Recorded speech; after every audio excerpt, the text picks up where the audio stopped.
Okay, welcome everyone. This is our first in-person Isle Palm City Council meeting in 2021. Last year's been challenging and I appreciate everybody's patience. Today is Tuesday, March 23rd, and it's 6 p.m. I'd like to acknowledge both the press and the public were duly notified of this meeting in accordance with the Freedom of Information Act. As everyone knows, this is a virtual council meeting due to the COVID-19 pandemic. Luckily, most everyone knows you can watch this live online by signing up to the Isle Palm City Council YouTube channel.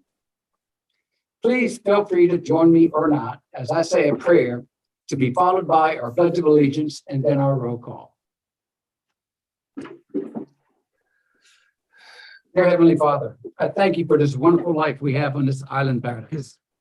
But Father, as always, I thank that you look over and protect the men and women of our public safety departments, the military, for it is they who risk their lives to serve and protect us all 24/7, 365, no matter what the conditions. Please, Father, look over and protect the city family and our residents, our visitors. Father, help guide us tonight in making the right decisions that will affect our island, our residents, and for future generations. It is in your blessed name I pray. Amen. Amen. Ron, can we do the flag or no flag?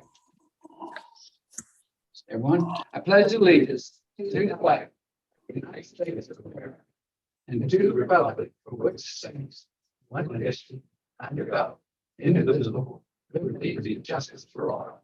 Thank you. Then go with the name. Roll call, please.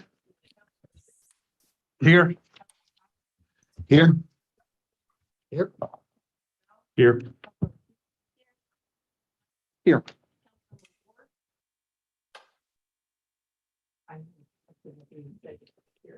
Councilmember Moy, Here. Mayor Carroll. Here. Thank you very much. Our first section is to have citizens' comments. As everybody knows, you can sign up in advance. We have 30 minutes allotted for it. No person can take more than 3 minutes. Do we have a list of our speakers? Yes, so the first person speaking is Morgan Harris. Do we have Morgan Harris online or? Thank you.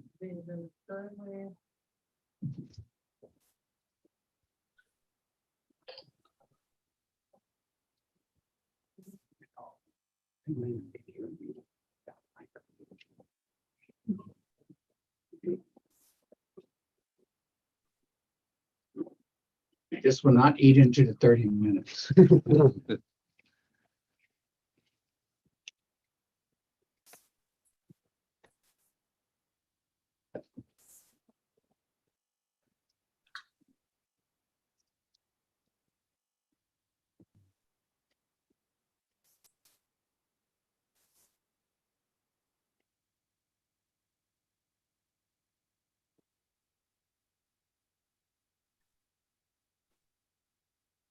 It doesn't appear that she has a microphone and not responding to your request in front of the camera. Let's move on to number 2, please. Number 2 is Glenda Nemes.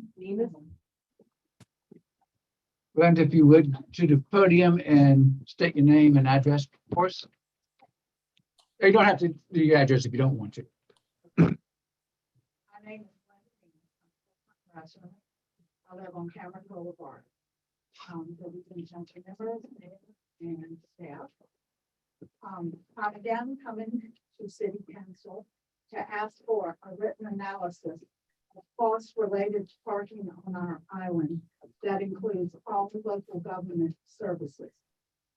This should be made available to all taxpaying citizens of Isle Palms.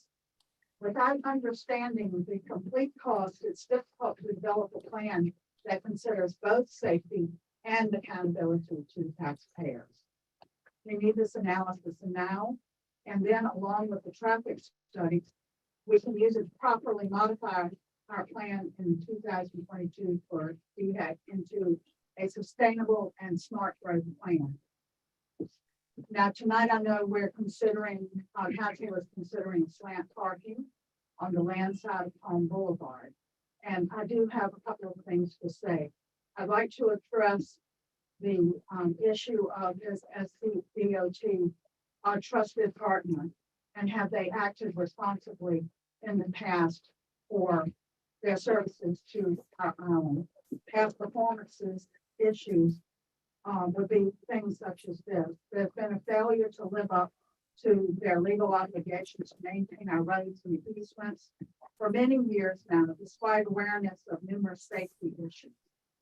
A councilman broke his ribs in an accident due to potholes, and the fact that the potholes are still there 2 years later, SCDOT never addressed it. There are signs all over our island that are still askew after many years. They haven't been repaired. There are also missing signs. For 3 years, I've been asking for a Cameron Boulevard sign on my street. It's still not there. We're experiencing huge issues with the bridge as a result of SCDOT's most recent actions with that proper study. We've had recently a region-led expansion without proper procedure of study to encourage more people to come to a dangerous place on the island. There's even a construction zone sign that's been up for about 15 years, still on the island from construction 15 years. Perhaps the residents are willing to try slant parking for a summer in good faith and to help accommodate beachgoers. But we would like SCDOT to put clearly in writing a reaffirmation of the our right to change slant parking if we find that it does not work as proposed or doesn't meet our needs for safety. We'd like our rights reaffirmed for local governments. As you know, that has been a big issue and a big question. Ms. And Neiman. last point, we have, we'd like clear affirmation of the right to change the charge for parking to defray the cost of extra burdens placed on our. Thank you. The next speaker will be Blair Hahn. Three handouts, or really one handout, there's three copies. I'll give it to the mayor and one to you, Judge Ray. And I've also emailed everybody in council with those handouts, so I'll try and save it from trees.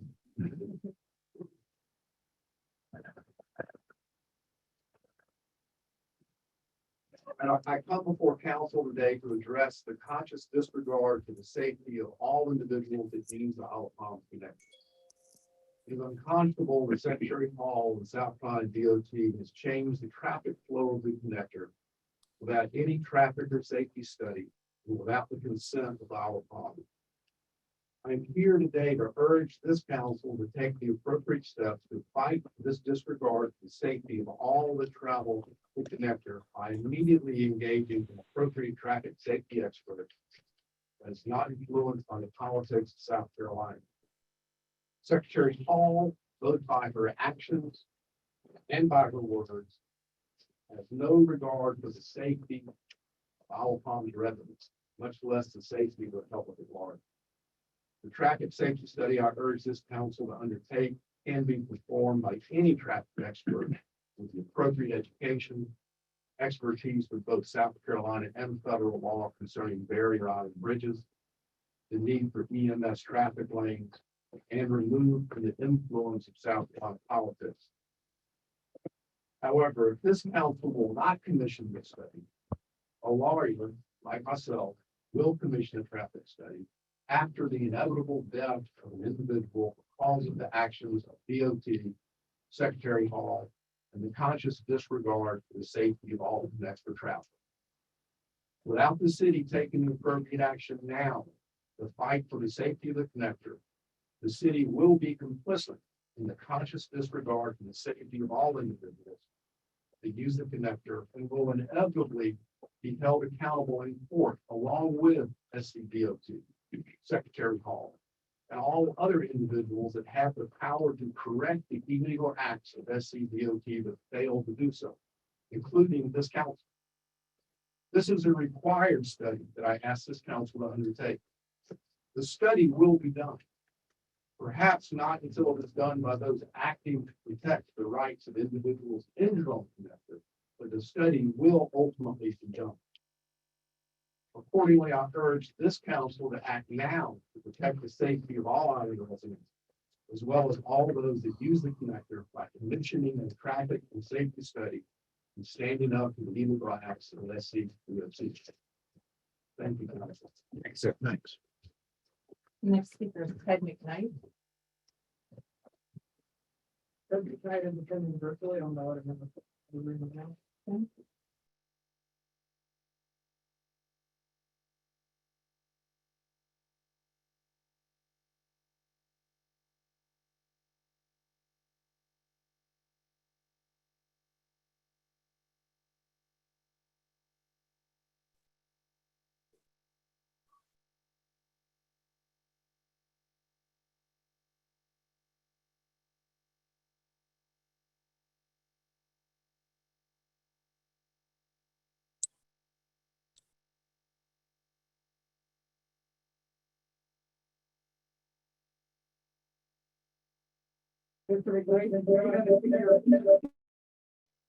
Hello? Hello? Yes, sir. Hello? We're here, you're here. Should I start? Yes. Hello, my name is Ted McKnight, and as you all know, I'm a resident here in the Isle of Palms, and thank you very much for allowing me to talk. There are a number of good reasons why Big Brother centralized government needs to stay out of local issues, best decided and implemented by local government run by local residents. We have been forcibly reminded of that recently here on the Isle of Palms. The SCDOT and some state legislators who don't live here have strong armed policies for Isle of Palms that have made the Isle of Palms and people who come here very unsafe. It starts with the connector, but it doesn't end there. As you well know, the SCDOT made dramatic physical changes to the connector that encouraged the increased use of bike and pedestrian lanes. Unfortunately, once those lanes arrive on our island, they stop, literally. Where are the bikers supposed to go? Those of us who live here know the answer. Many will ride on Palm Boulevard, thus creating an even more dangerous situation than already exists. The SCDOT has a new policy called Complete Streets that is the impetus for the new changes made on the connector. The SCDOT has created a mess. The SCDOT needs to clean up the mess it created.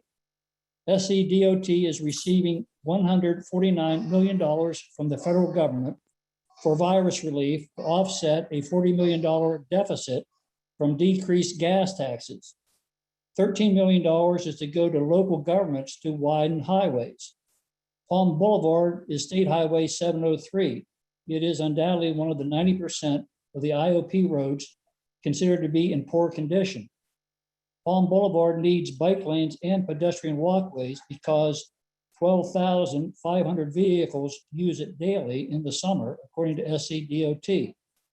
With SCDOT created increase in bike traffic on Palm Boulevard, the IOP Council should be having serious talks right now with SCDOT about making the much needed improvements to Palm Boulevard that should include: 1, drainage for those areas where ponding occurs on the road surface; 2, a paved berm between the roadway and the bike lane; 3, a paved 5-foot wide bike lane; 4, a paved 4-foot wide walkway; and 5, individually improved designated parking spots, all while maintaining our beautiful palm trees and also allowing for the other things such as mailboxes, fire hydrants, signs, and streetlights.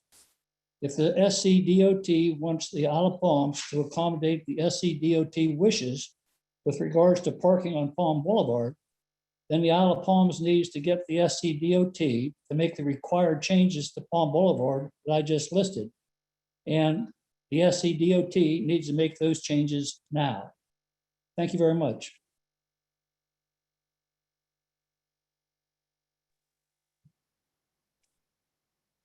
Good evening, Mayor and Council. Beverly Miller, and I'm a resident here in Isle of Palms. I come before you today with a specific request on 2 bills that are now before our state legislature. Both bills address local governance, and at the heart of it all is parking. Senate Bill 40, or S40, by Senator Larry Grooms, who's not a representative for Isle of Palms, has been passed through the full Senate Transportation Committee and now sits as a contested bill waiting to be called before the Senate floor for a full vote by the Senate. It has two components, equally egregious, and both undermine principles of local governance. The first component applies to all cities across South Carolina and addresses who has authority over parking along state highways. Under current law, cities have the right to establish on-street parking. That right of exercising independent authority is given to all cities by the state, and the concept has been in existence since the 13 colonies. Local governance. This bill adds a clause essentially stripping the cities of this right when establishing parking on state highways, and effectively transfers decision-making from the city to the Department of Transportation. If this bill passes, prior approval must be obtained by the Department of Transportation under all circumstances regarding parking decisions. Under law, the Department of Transportation authority lies in the flow of traffic. It is not in the parking business. Tonight on the agenda is a discussion and consideration of a plan for parking along Palm Boulevard. I would hope that with this plan, the council has taken into consideration safety factors for all residents and visitors. Here's my fear.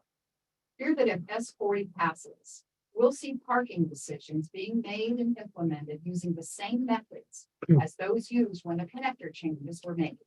That is, without regard to safety studies or data, without input from stakeholders, and under the cloak of darkness. The second component of S40 targets the barrier islands and mandates free parking along state highways for the barrier islands only. This clearly singles out Isle of Palms and the other three barrier islands, which is unconstitutional under Article 8. There's a competing bill in the House, introduced by our state representative, Joe Bustos. House Bill 4028 reaffirms current law that decisions regarding the management of parking shall belong to the cities. It is one line that preserves governance for all cities. Here's my ask. Number one, please introduce and pass a resolution opposing Senate Bill 40.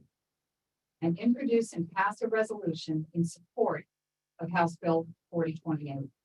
Send a message to the legislature that this city believes in the preservation of local governance granted to all cities by the state of South Carolina. Thank you. The last speaker is Gary Nessler.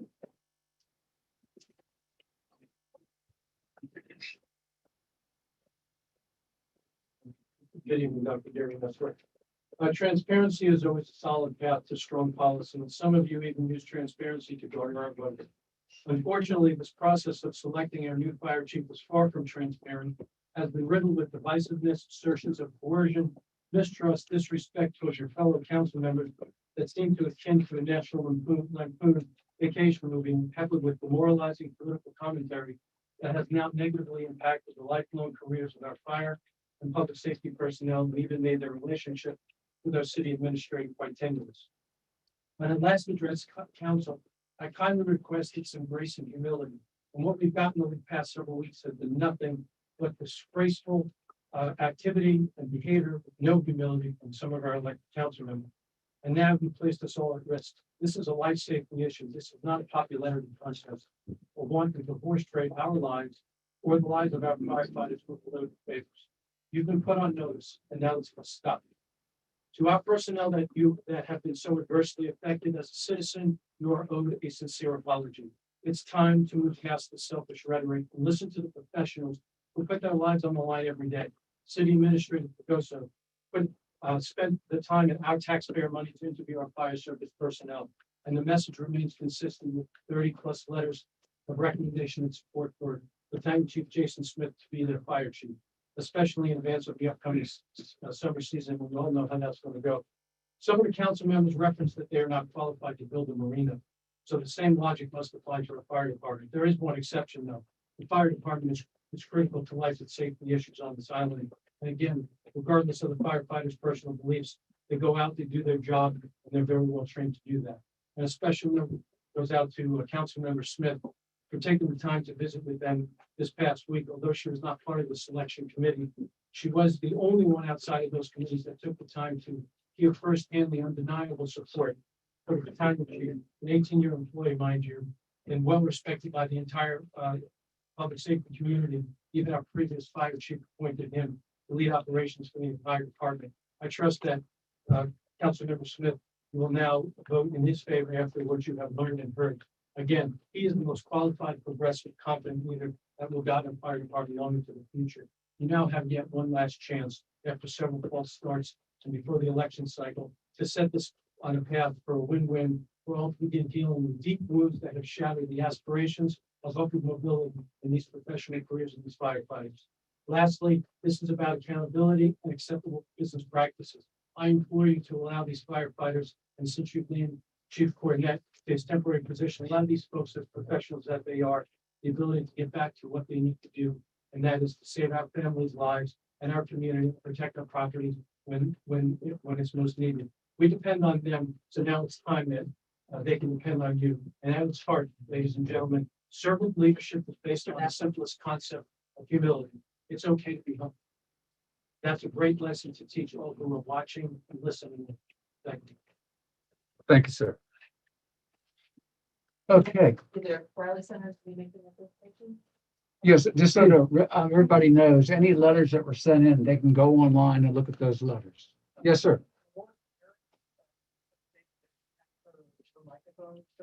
Okay, she was set up and I think we still are within our time frame. And then the Raleigh Center.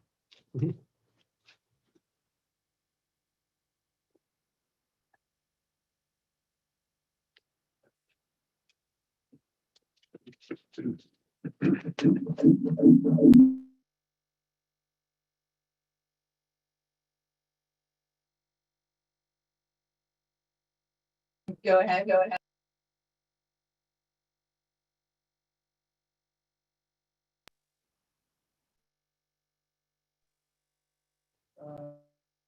Can you hear? You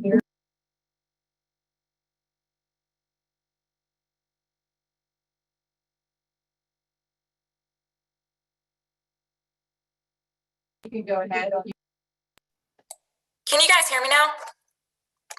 You can go right ahead. You can't hear me? Okay. I tried to dial in by phone. I didn't think it recognized my phone. I'm so sorry. So good evening.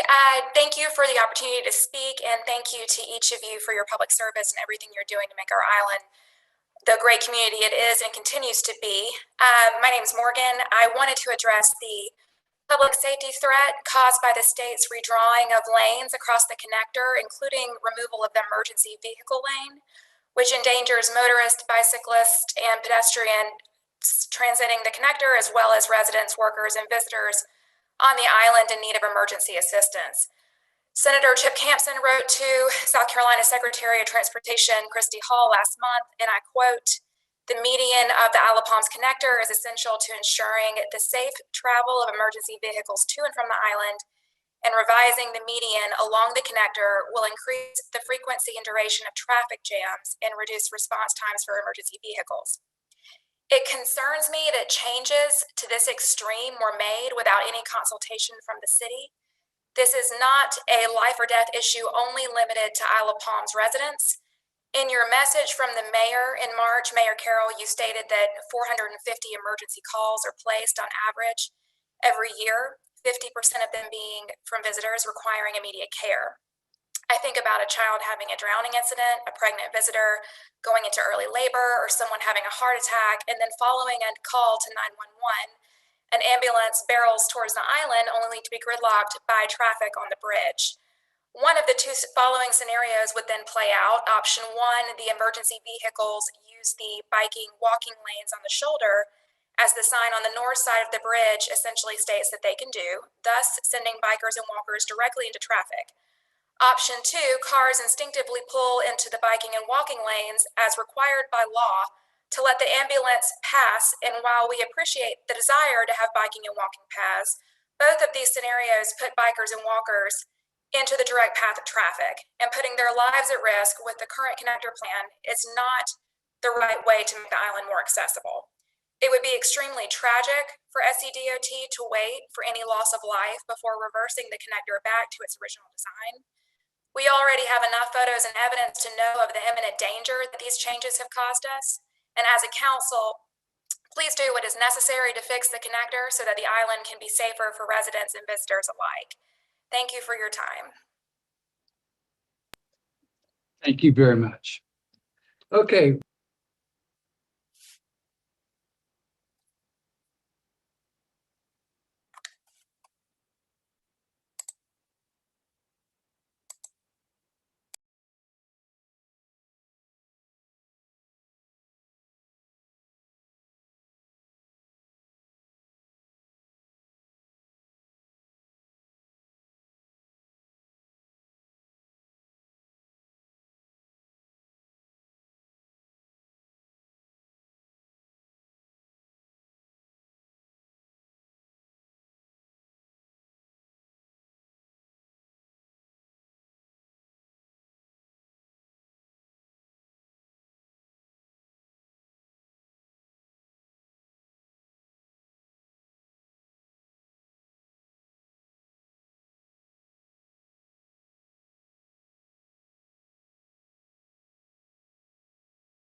the overall community. There were a few groups that we thought were a little underrepresented. You'll see that in those ages under, or in those individuals under the age of 35, as well as households that had an income under $100,000 annually.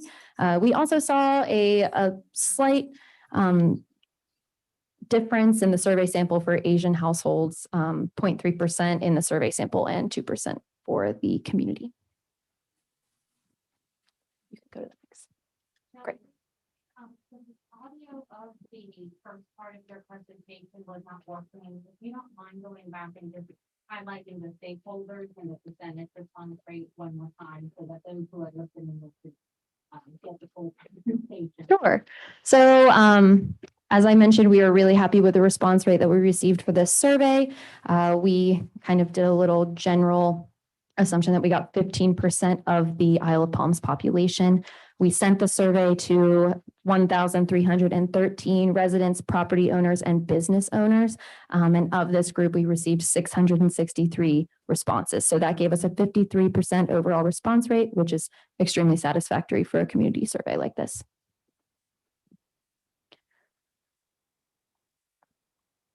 You want to jump over a few more slides, unless, did you want me to go over this again as well? Sure. So the targeted stakeholders are full-time residents, part-time residents, rental property owners, and brick and mortar business owners. You'll see here that it looks like it's a very small percentage of brick and mortar business owners, but this is mostly because that's just a very small group. We received 10 responses from the 17 brick and mortar business owners that exist on Isle of Palms, which is really great. So one of the first questions that you were asked to respond to were satisfaction with services offered by the city of Isle of Palms. Overall, we are really pleased to see the responses for this question. The three services that had the highest satisfaction are quality of fire services, quality of waste collection services, and quality of police services. This specific graph is looking at overall percent satisfaction for those that chose they were either satisfied or very satisfied. This was on a 5-point scale. And we saw least satisfaction with traffic flow within city limits and management of stormwater runoff. But other than that, over half of the population was satisfied with the rest of the services listed. Now on to strategic issues. In meetings that we had with department leaders and city council, we were able to come up with a list of strategic issues that we would like to, or they would like to focus on in the upcoming strategic plan. We provided these to you in the survey and asked you to rate your level of importance for each of these. This allowed us to gauge an average level of importance and rank these issues. It's important that we did it on this scale so we could get an average and look at the difference between each issue. So you see where the top three are ranked, they're all sort of in the same level and the same level of importance. And you'll see that managing pressure from population growth in surrounding areas is the top rated issue.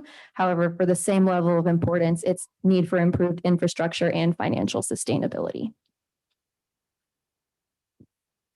This graph looks a little scary when you first see it, but it basically shows a difference in ranking between different stakeholder groups. The ones that I mentioned at the beginning of this presentation. In the first column, you'll see the ranking for all respondents. And you'll remember, as I mentioned, these three were all ranked equally on average. Next, you'll see for full-time residents, then part-time residents, rental owners, and business owners. And you'll see how each of these strategic issues jumps in the ranking for each group. And this is very typical for the desires and opinions of residents to differ from rental owners and business owners. So overall, we are really pleased with the results. And you'll see that the top three issues are pretty consistent across all of the groups. So there was good consistency and agreement on those.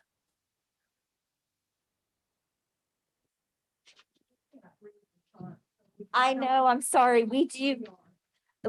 They were, would you mind going back for a moment? The top three are managing pressure from population growth in the surrounding metropolitan area, the need for improved infrastructure, drainage, sewer, and power, and then financial sustainability were the top three priorities.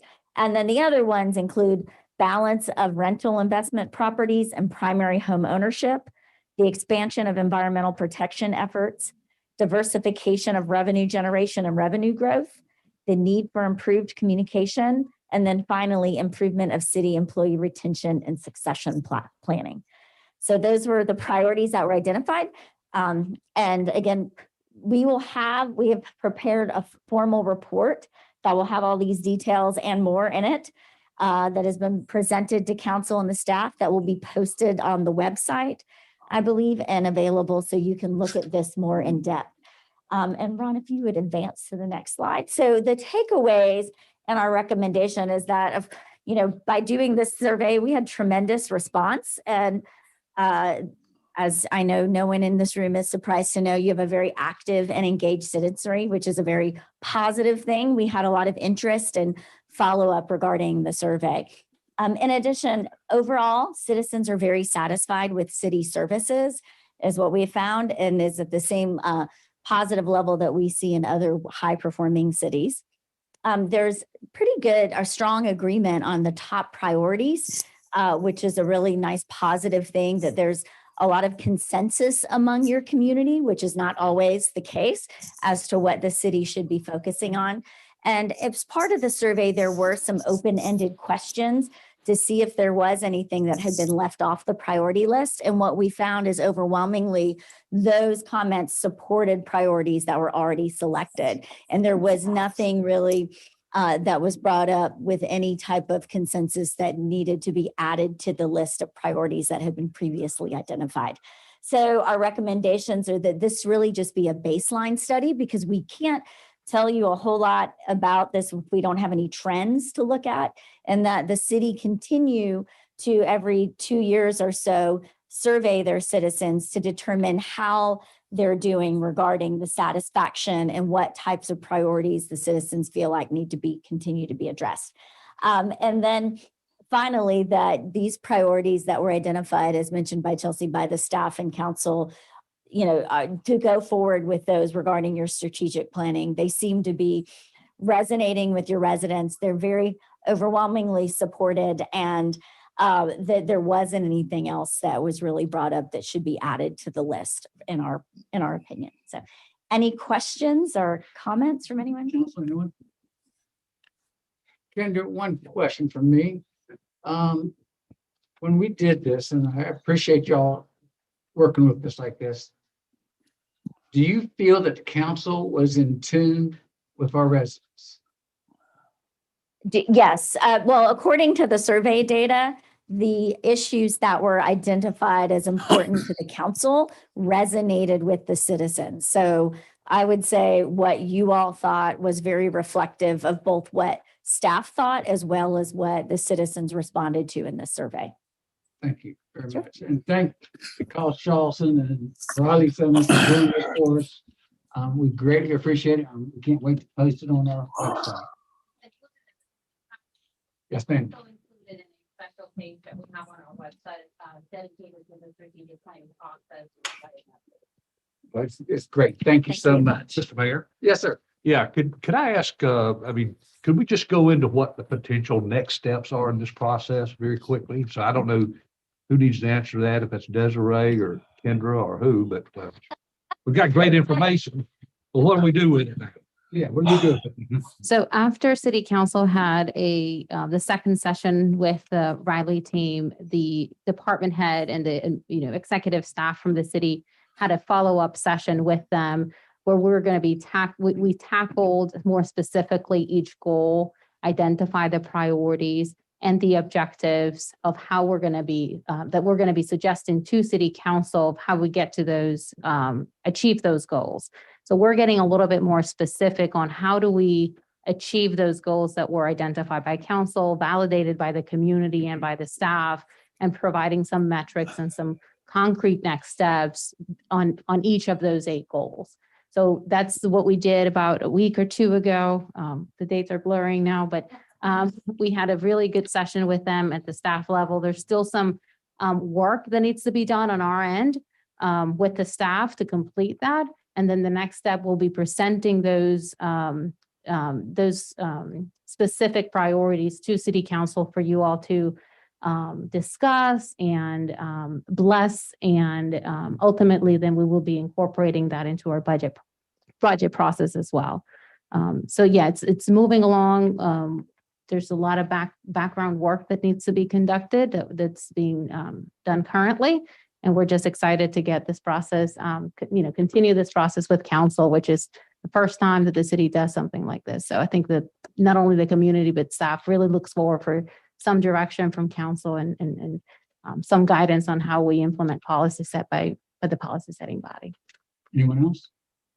I think we're leaving out one person here. Bob, would you like to introduce yourself? I mean, we don't want you to sit back there and feel like you came all the way out here. This is the third leg of the Raleigh Center here. Learned long ago, don't take more time in the council meeting than you need. So no, just to the next steps, I mean, I think what the staff is working on, I think it will be exciting for the council to deal with, and that is developing the goals under each priority area, the strategies, the approach that you're going to use for those, and then the metrics and the time frame. So I think you'll find that to be an interesting exercise for you to go through next. Thank you very much. Okay, moving on. This is the part I like, consent agendas. Approval of previous meetings minutes. Number one, regular meeting, February 23rd, 2021. Number two, special meeting, March 12th, 2021. Consideration under B of pursuing the following Dominion non-standard service fund eligible projects for FY22, which is a 50-50 cost sharing. What they're really talking about is undergrounding power lines. So we went through and itemized what we thought were the top projects. One was Isle Palms Marina overhead to underground conversion. The second one is 21st Avenue overhead underground conversion. And the last one is 14th Avenue, again, the same thing, underground conversion. Do I hear a motion? Motion to approve? Any discussion? Hearing none. Nicole?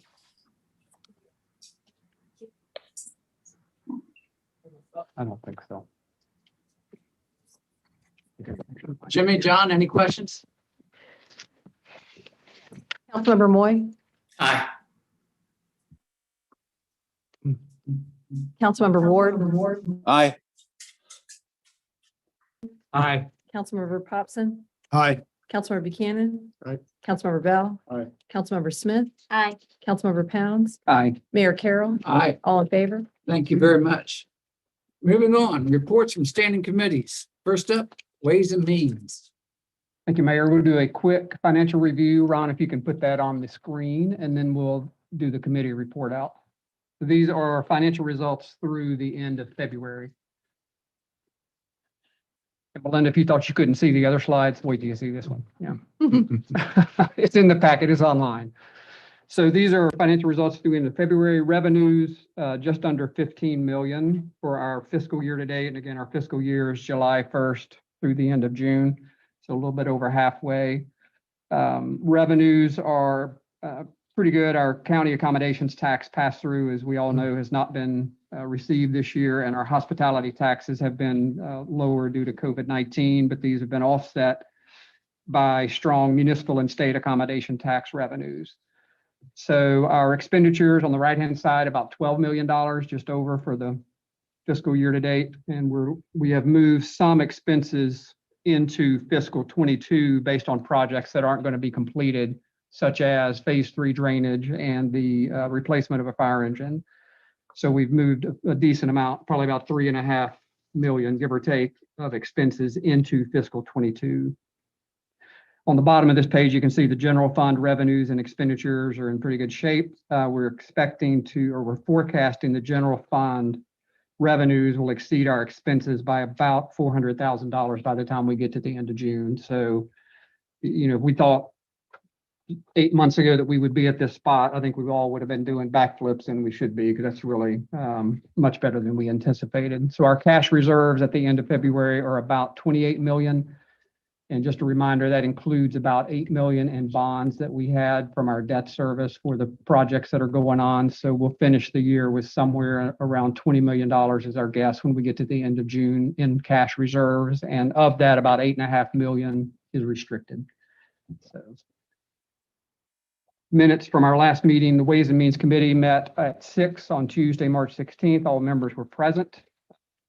We discussed from the Public Works Committee that we just voted on in the consent agenda, the Dominion Energy projects, which I'm very excited about to get moving to the next phase.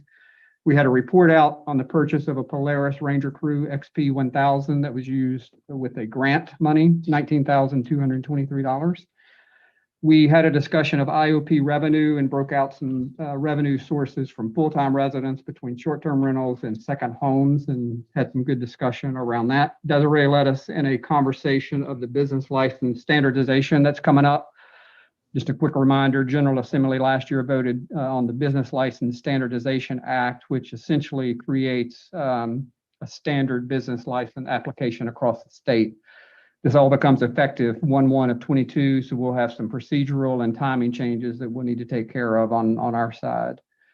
We had a discussion and consideration of the July 4th fireworks show, which we have voted to unanimously to cancel for this year due to COVID and safety concerns. Our next meeting this Thursday, we have a fiscal 22 budget workshop at the rec center at 4 o'clock. And then our next regular meeting is Tuesday, April 20th at 6. Mr. Mayor, that's it. Wow, pretty good. Questions? Hearing none, great report. Moving on, public safety. Public Safety. Public Safety Committee met Thursday, March 4th. All council members were present. That would be Council Members Pound, Ward, myself, just administrative staff. Citizen comments. We had Aaron Rowland, the manager of the Palms Hotel and Seaside Inn, inquiring about the times that we had set for the new market loading and unloading zone. Councilmember Bell, I'm not sure if your microphone's on. It is. Maybe I'm still not loud enough. Never been accused of that. I'll repeat that. So we had Aaron Rowland, maybe the mask will help, from the Palms Hotel and Seaside Inn inquiring about the possibility of changing the loading zone times so that there would be the ability for hotels at Front Beach to safely place people into the hotels and not interfere with the loading zones. So we did address that issue. There was a motion made to change it from the loading times to 8 a.m. to 5 p.m. Councilmember Pound seconded the motion. The motion passed unanimously. As mentioned in Ways and Means, we did address the fireworks. That was already addressed and voted unanimously by the committee and full council. We had a discussion of the operating budget for the police and fire departments. Notable to some was a changeover of service weapons from 40 caliber to 9 caliber, both as a efficiency and cost issue for the police department. And we also had a $50,000 addition to the budget for a 10-year agreement to store information on body cameras in the cloud versus the Chief Cornette's kind of laughing. The net of this is it allows us much easier access and preservations of records over time and is a much needed improvement from what we were doing today. We had the discussion, which we'll discuss further, of angled parking on the non-ocean side of Palm Boulevard between 22nd and 40th Avenues. And as Public Safety Committee that had discussed, the issue was ongoing discussions with Secretary of Transportation and her department as to could we make it safer? Could we make it better for all? And Desiree, I don't know if the intent is during this session that we get into a lot of detail. Not that anyone's really interested in this subject, but I will comment on one thing. There was a lot of community discussion around, are we negotiating? Are we not negotiating? And where it was left with administrative staff was we were waiting to entertain proposals from the South Carolina Department of Transportation as to what they thought would be acceptable to the state and the department versus what we as a community feel would be representative of the needs of the community, particularly with all the discussions around home rule. Desiree, do you want to use this opportunity to jump in? Sure. We have 2 items for action under public safety. I would suggest that we take up the first item regarding the loading zone, so we can get that done before we get into. Yeah, I'm having a hard time going between multimedia here on an iPad here, a screen there. Desiree, if you would you read those items out as I don't have a printed copy in front of me? There you go. Sure. We have, you all have in front of you consideration of a recommendation to change the Front Beach loading zone times from 8 a.m. to 2 p.m. To 8 a.m. to 5 p.m. I will make that in the form of a motion. Second. Mr. Mayor, Discussion? I have a question. Jimmy, Councilmember Moy? John. Thank you. Just a quick question regarding the other businesses. It sounds like a no-brainer, but I just want to confirm that this has the support of the other businesses that use the loading zone. Chief, would you like to comment? Certainly. He knew he wasn't going to get away with. Certainly. Most of the other businesses, we checked with them about their times of deliveries, and that's where the 8 a.m. to 2 p.m. came from. The issue with the stopping at 2 p.m. is that it would have an impact on just the hotels and their check-in times. So this, if 2 p.m. worked, I would assume that 5 p.m. would work just as well for them. Yeah, I just, maybe one further comment to that. We also had an intention of keeping it consistent with the other parking regulations so that we didn't have one area marked as one time zone and one marked as another time zone. Both were community confusion and enforcement confusion. Any other questions? Yes, sir. Councilmember again. Thank you. I think the biggest idea with this was those loading zones were loading zones 24 hours a day previously. And so really what we want to do is try to make those parking spots available after hours, whether it's two or 5. I don't think it's a big issue. All the other businesses that I talked to, I went by there this afternoon as well and talked to a number of them, and they don't have an issue. They just want to have evening parking for their clients and establishments. So, Anyone else? Hearing none, Nicole? Councilmember Popson? aye. Councilmember Streetman? Aye. Councilmember Moy? Aye. Councilmember Ward?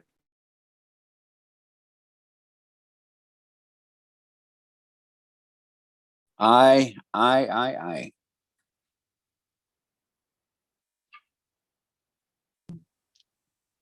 Okay, moving on, I'll go ahead and address the second actionable item. It's discussion and consideration of implementing angled parking along the land side of Palm Boulevard between 22nd and 40th Avenue. And I'll make that in the form of a motion. Second. Discussion. All right, I'll go ahead and kind of walk you all through before, if there are any, then I. No, please, Desiree. Okay, good. Please. As you all know, the city staff has been working with the DOT team to evaluate alternatives to address the parking and the traffic issues that we've been having on the island. Since the implementation of parallel parking only on the land side of Palm Boulevard between 22nd and 40th Avenue, we have seen an increase in the number of traffic collisions in that section of Palm. It's actually increased by about 50%. We have been working on ideas on how to address that with our public safety personnel and DOT in a very collaborative and productive way. And the results of that is a proposal that's in front of you. We discussed it briefly during the public safety meeting earlier this month, and I'm happy to provide a little bit more detail. The DOT engineers and our public safety team agrees that parking along the land side of Palm Boulevard between 22nd and 40th Avenue should be modified from parallel to a 60-degree angled parking, which pushes away vehicles from the edge of the pavement of Palm Boulevard.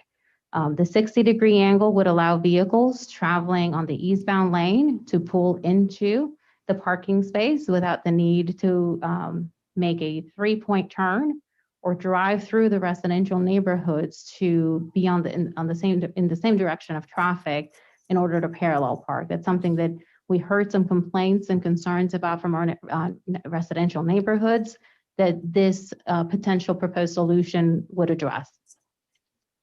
Also, by moving parked vehicles away from the active and busy travel lane of Palm Boulevard, we would be creating ample room on the back end of the vehicle, the parked vehicle, towards Palm Boulevard to allow vehicles to safely back out of the parking space without needing to backing into directly on Palm Boulevard in the travel lane.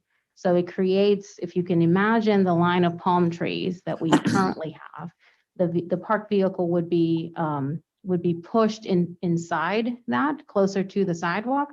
So the area where right now our vehicles are parallel parking would remain open, and it would be available for people to back into before encroaching onto Palm Boulevard. And that should address some of the concerns with backing onto Palm Boulevard and I guess the lack of visibility there. Moving the vehicles closer onto the sidewalk into the shoulder and away from Palm Boulevard would also create a usable area on the shoulder that would allow vehicles on the westbound lane to pull into and yield to the right in the event when emergency vehicles are traveling down Palm Boulevard. Currently, with parallel parking on both sides, that limits the ability of a vehicle on the travel lane during traffic congestion to maneuver in any direction to allow for safe passage of emergency vehicles. To ensure that safe, orderly, and consistent parking on the land side occurs at an angle, SCDOT is proposing the installation of some parking stops to delineate the parking spaces. If not, who's to say how if people are going to follow and park at a 60-degree angle, which has been engineered to function properly. The parking stops would also prevent vehicles from driving directly onto the sidewalk to exit, which is an issue that we had seen previously when we had perpendicular parking along that section of Palm Boulevard prior to 2018. So this would protect that from happening. Angled parking, we believe, would also eliminate some of the unintended consequences of parallel parking, such as the double and triple parking that we saw particularly this past summer. We had situations of vehicles locked in different sections of Palm Boulevard. It was very difficult for our police department to enforce because we didn't know who double or triple parked. Those were issues that we tried to address by making changes to the ordinance, but it still became very complicated for our police department to enforce. This would solve that because the parking spaces would be clearly delineated and there would be no question really where somebody should park legally or not. The change from parallel to angled parking along that section would require a modification to the city's parking plan that was previously approved by SCDOT. SCDOT would approve a modified plan and all the other components of the approved plan would remain in place. So Desiree, if I may, so that the public is clear, what that says is the 2015 managed beach parking plan remains in place with this modification, correct? Correct. The modification would include changing from parallel to angled parking along this section of Palm Boulevard on the land side between 22nd and 40th Avenues. The modification would increase the number of public parking spaces from approximately 190 spaces to 267 spaces. So roughly a 40% increase, 77 new spots. SCDOT has offered to pay for the implementation of any kind of infrastructure that's necessary and that's being suggested, and to conduct the implementation prior to Memorial Day very soon to ensure that we can have a safe season, which we expect will be very busy this year in light of COVID. In terms of timeline, they have indicated that they have the resources to complete the implementation in about 2 weeks, weather permitting, of course. And they would be, again, covering the cost of the implementation. They're also looking, we're also talking about the signage that would be necessary. So there's an opportunity here to consolidate. I know you all recall back when the managed beach parking plan was implemented, the number of signs that were put up on the island. This presents an opportunity for the city to consolidate some of the signage in that section because, you know, we would be able to remove the no double parking signs, the parallel only parking signs, and also the 4 feet off rule signs. I do recognize that the installation of parking stops will increase our maintenance efforts in terms of lawn care. As you all know, we currently, between our staff in the off season and contracted folks during the season, we mow the shoulders of the right of way, maintain them mode, I guess. And this would require a little bit more detailed work around the edging. And our public works crew is working with our landscaper to secure a quote for that. We believe that the extra costs should be nominal. We don't know yet, but we'll be sharing those numbers with the DOT team, who have indicated that they are willing to have a discussion about some cost sharing potential and address those, again, the added cost that it would mean to the city. This plan and proposal has been reviewed by our team, and we're in support of it because it does increase and enhance the safety conditions on Palm Boulevard that we've identified over the years. Again, we believe that this could create a better situation from not only for the residents, but anybody who comes and uses the road and parking spaces to access the beach. Or give Desiree a break. She doesn't have a giant water bottle in front of her, but I think it's worth commenting. Everybody is, well, what about the beach side of the road? And the discussions that have been held are sort of two-part. What can be done by May 30th this year, and what should be done going forward, with the recognition that SCDOT has not done a great job of maintenance along Palm Boulevard. Mild understatement. It's been a train wreck on the beach side. There will be, and Desiree, certainly feel free to comment, there will be additional conversation, but not to be completed by May 30th of this year, of addressing the beach side. We need delineated parking on the beach side. We need maintenance on the beach side so we can get out of the rutted, muddy situation, unsafe situation that we have there. But I think I'll commend Desiree and staff. The amount of work that they put into this is, frankly, should be recognized as a good, cooperative, productive effort. And going forward, I certainly, as one council member, have an expectation that this is a start of discussions to correct a pretty horrific situation along Palm Boulevard. Notable citizens' comments: Harris Teeter is not a destination. Once you get to Palm Boulevard, we have to have a safe place for people to come up and down the road. And with that, Mayor. Chief Cornett, do you have anything else you'd like to add about safety, like emergency vehicles going down Palm Boulevard, having a place to pull over? Come up to this. You don't have to identify where you live. Or who you are. Kevin Cornett, I live at 30 Jason Long. My wife might actually think that's true. Actually, the plan is, as Desiree outlaid for you all, takes care of a lot of the concerns we had with emergency vehicles traveling down Palm Boulevard.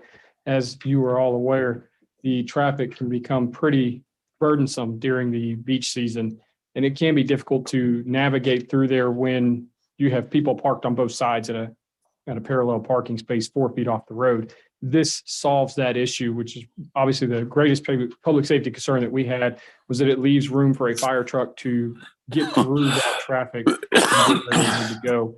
And also the ability to eliminate the chances of them backing into a roadway where people are traveling. And most of the time they are either trying to get to another parking spot, or they're trying to get off the island because of a storm, or they just see an open in traffic and they're trying to go. This eliminates them from backing into that person who isn't paying attention and might run into the back of their vehicle. So I think this plan on how it looks will solve a lot of those safety concerns that we have talked about over the past year. Susan? Okay, any council members? Yeah. Yes. Are we Yes, ma'am. open for discussion? Well, and thank you, Chair, Committee Chair.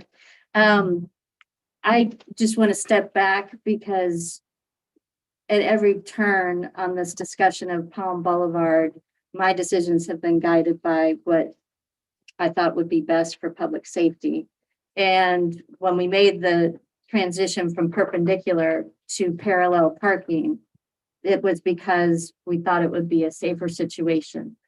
Unfortunately, it seems like that has not proven to be the case. So I am thankful for the collaboration that our city administrator and staff have conducted to get to this point of what seems like will be a better way, better and safer way for everyone involved.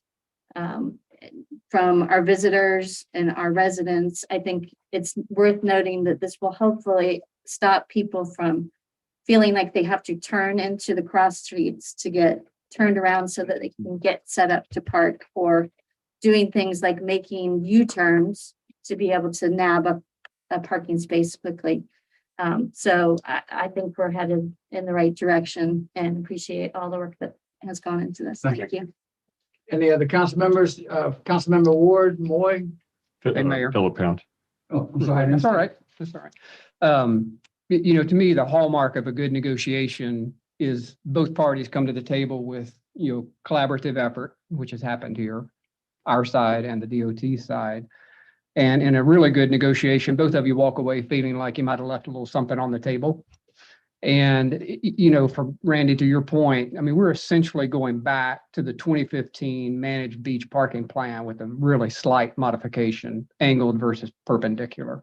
You know, I think this is a win for everybody involved, residents, visitors, our employee fire safety personnel.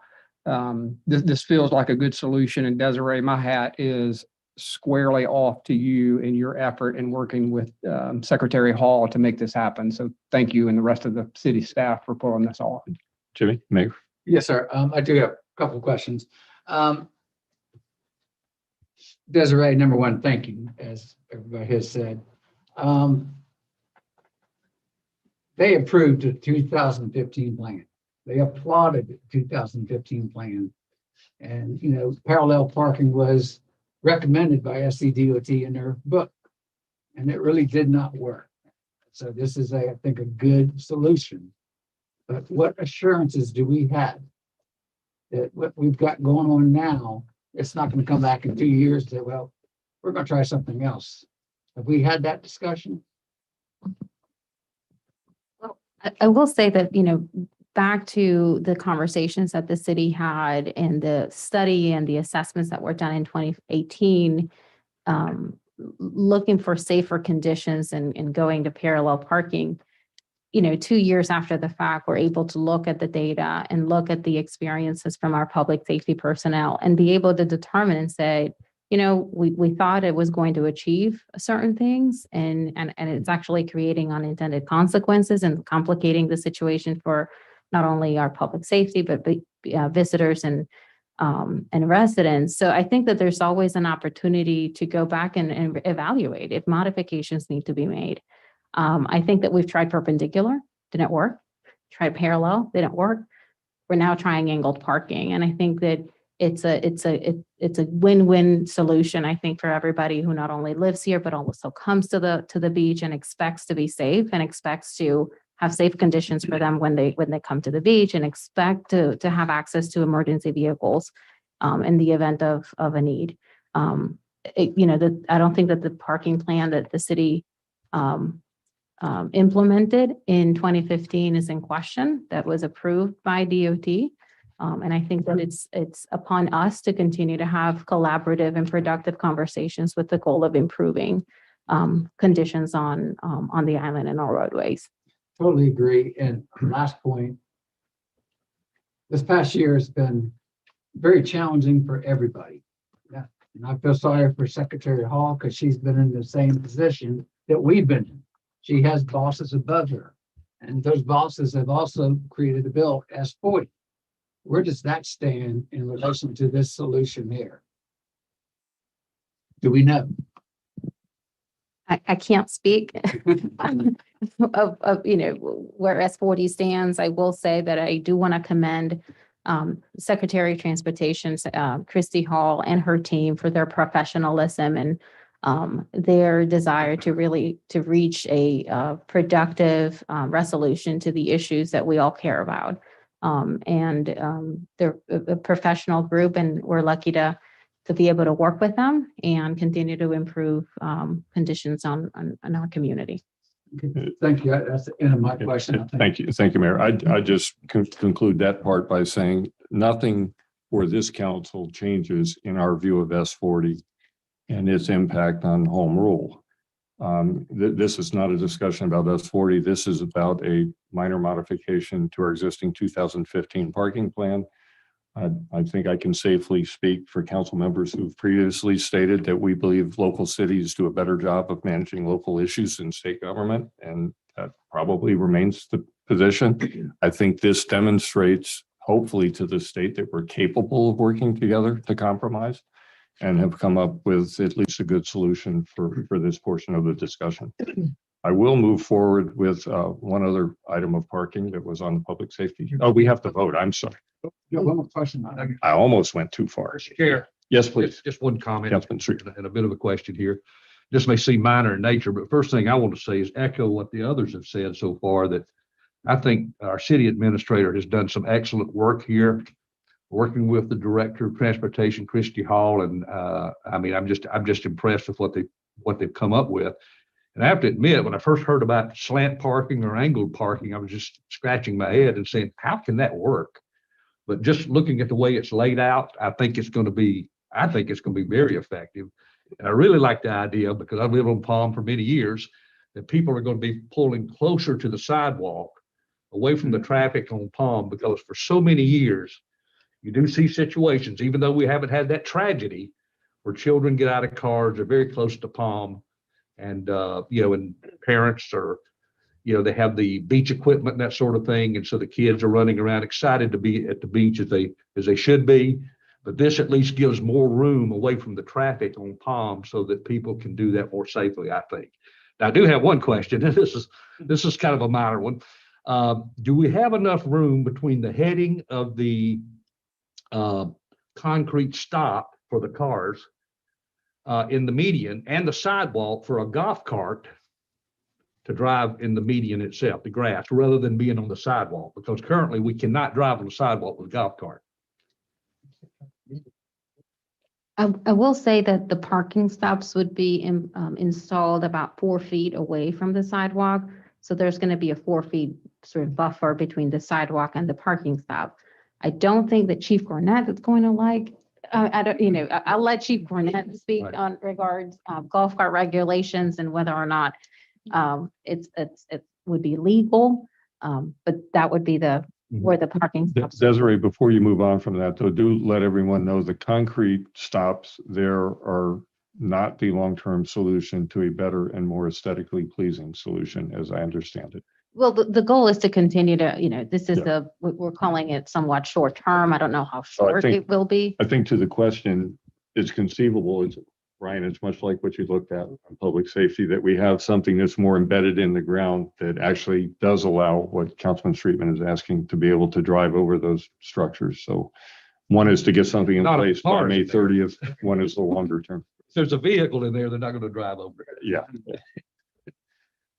Hey, Randy, real quick. Yes, please. We've got hard copy in the room of what this looks like from 22nd to 40th. And Desiree, I'm assuming we'll post those plans online so residents can see exactly how it lays out. And again, no palmetto trees will be harmed in this effort, which is great. Don't touch our trees. Don't touch the trees. Yeah. Susan? I think one of the great things about this plan is that it clearly marks where people and how people are supposed to park. So it's much more organized for everybody's benefit and much easier for our officers to enforce when somebody's in the wrong place.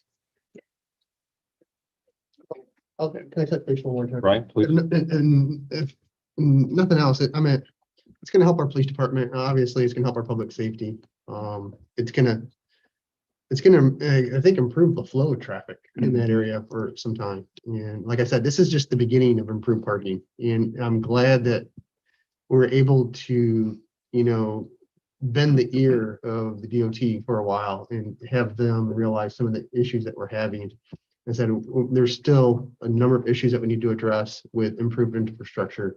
And I really enjoy Desiree, you talking about Desiree doing some cost sharing with us, because it is a burden on our staff, on our public works, our public safety, to maintain those rights of way. And if anything that they can do to help, DOT can do to help, we'd greatly appreciate it.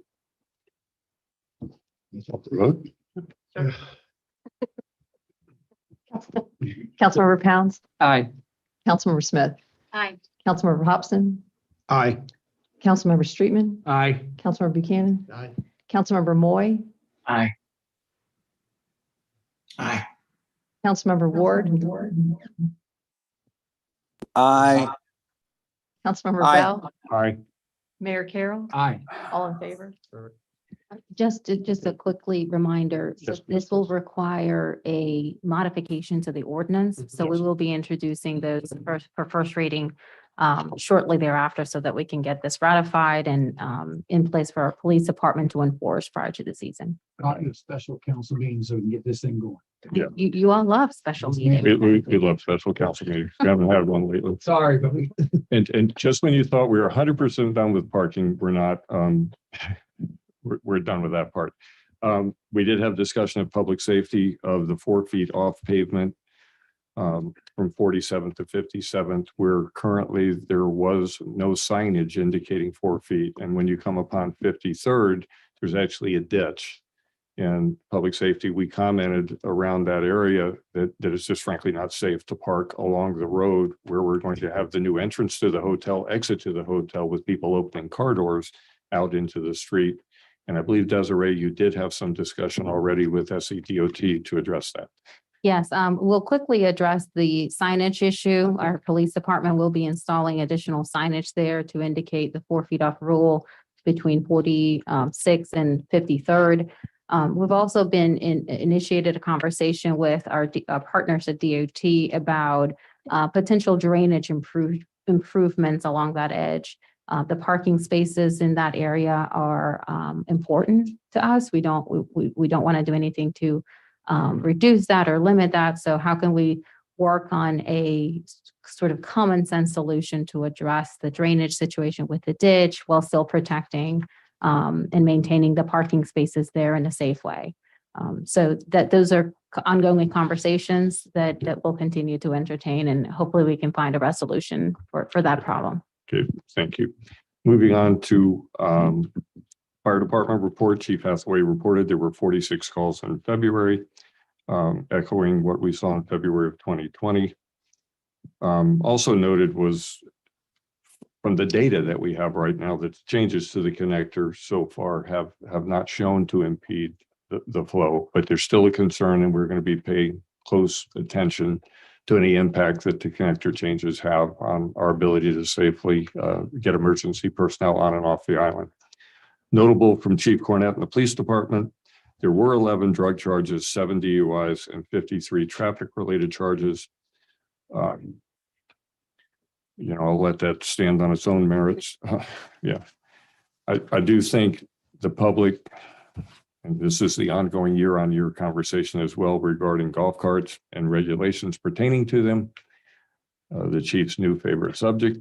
Public safety personnel will provide educational materials to illegally parked golf carts, and starting the second week of April, we'll do a heavy approach to enforcing the registration and golf cart related regulations. We continue to have conversations about underage driving of golf carts, not registered golf carts, parked in the wrong places, and other cities and communities have started cracking down. I think the public can look forward to seeing us do the same. With that, I'm just looking to see if I'm missing anything. I don't think I'm missing anything. I was trying to see if I could set the record for the longest report tonight. I think I've done that.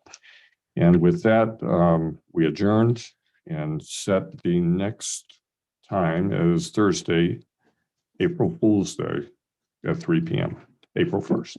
Okay, any questions? Public safety. Thank you. Hearing none, moving on. Public Works.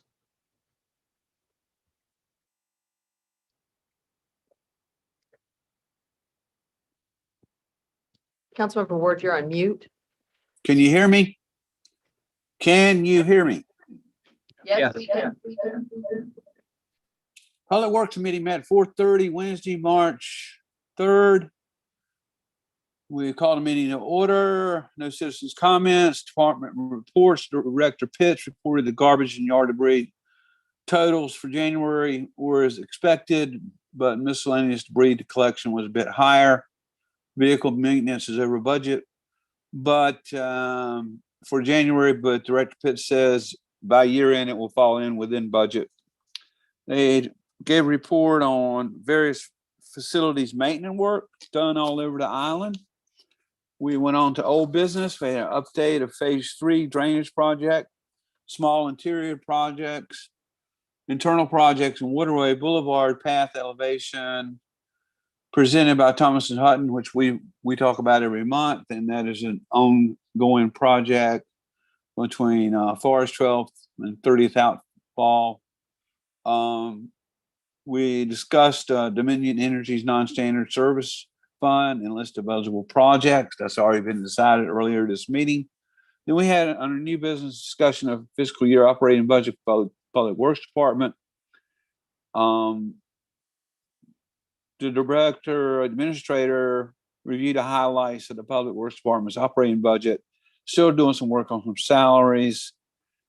And Director Pitts suggested looking at fuel and oil costs closely, which we should do in all departments as costs have recently risen. Discussion of upcoming phase 4 drainage, that's the island-wide drainage master plan. That's from 30th Avenue to Breach Inlet, direct to Kerr. That said the phase 3 is complete, and we're like to plan study in phase 4. Next meeting with the Public Works Department, Public Works Committee, will be Wednesday, April 7th at 4:30 p.m. Then the meeting adjourned at 5:24. That's my report. That's a great report. Thank you very much. Any questions for Public Works? Hearing none. Moving on. Recreation. Thank you, Mr. Mayor. We met on Monday, March 1st, and had a good meeting that included our staff, including our Recreation Director, Paige, who gave us a report. I'm glad to announce that pickleball classes are being offered, and a pickleball league as well, and a league for table tennis beginners, which is new. We've had table tennis before, but we're starting something for beginners.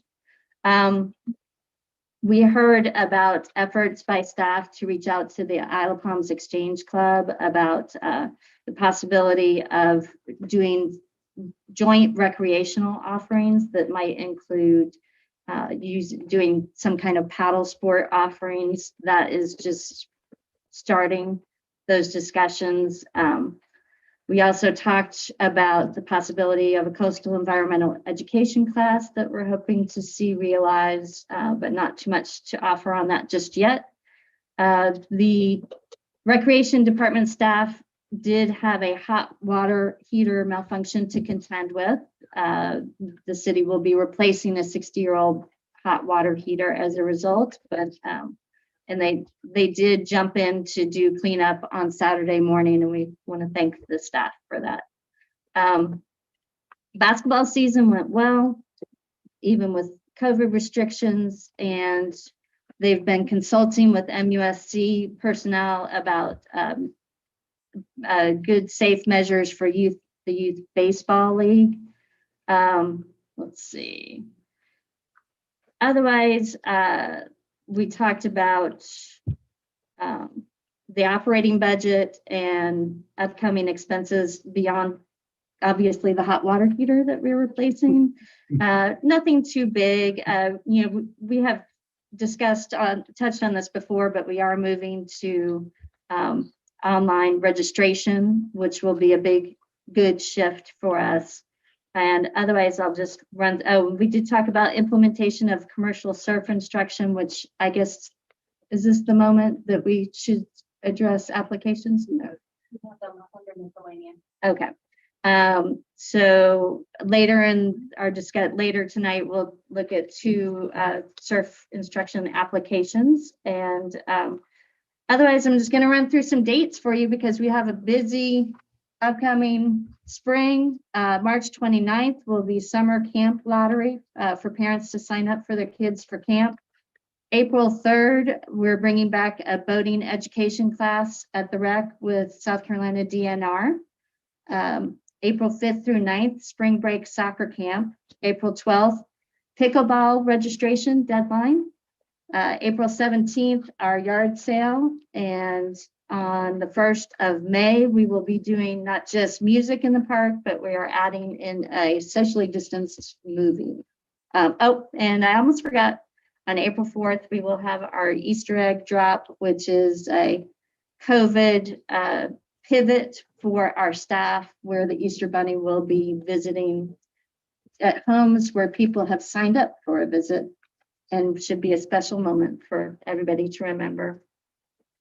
Otherwise, we're scheduled to meet at the beginning of April, but I actually am going to have to make a change on that. So meeting date to be announced. And obviously, when you said the basketball season went well, you were not referring to the NCAA tournament, correct? He lost.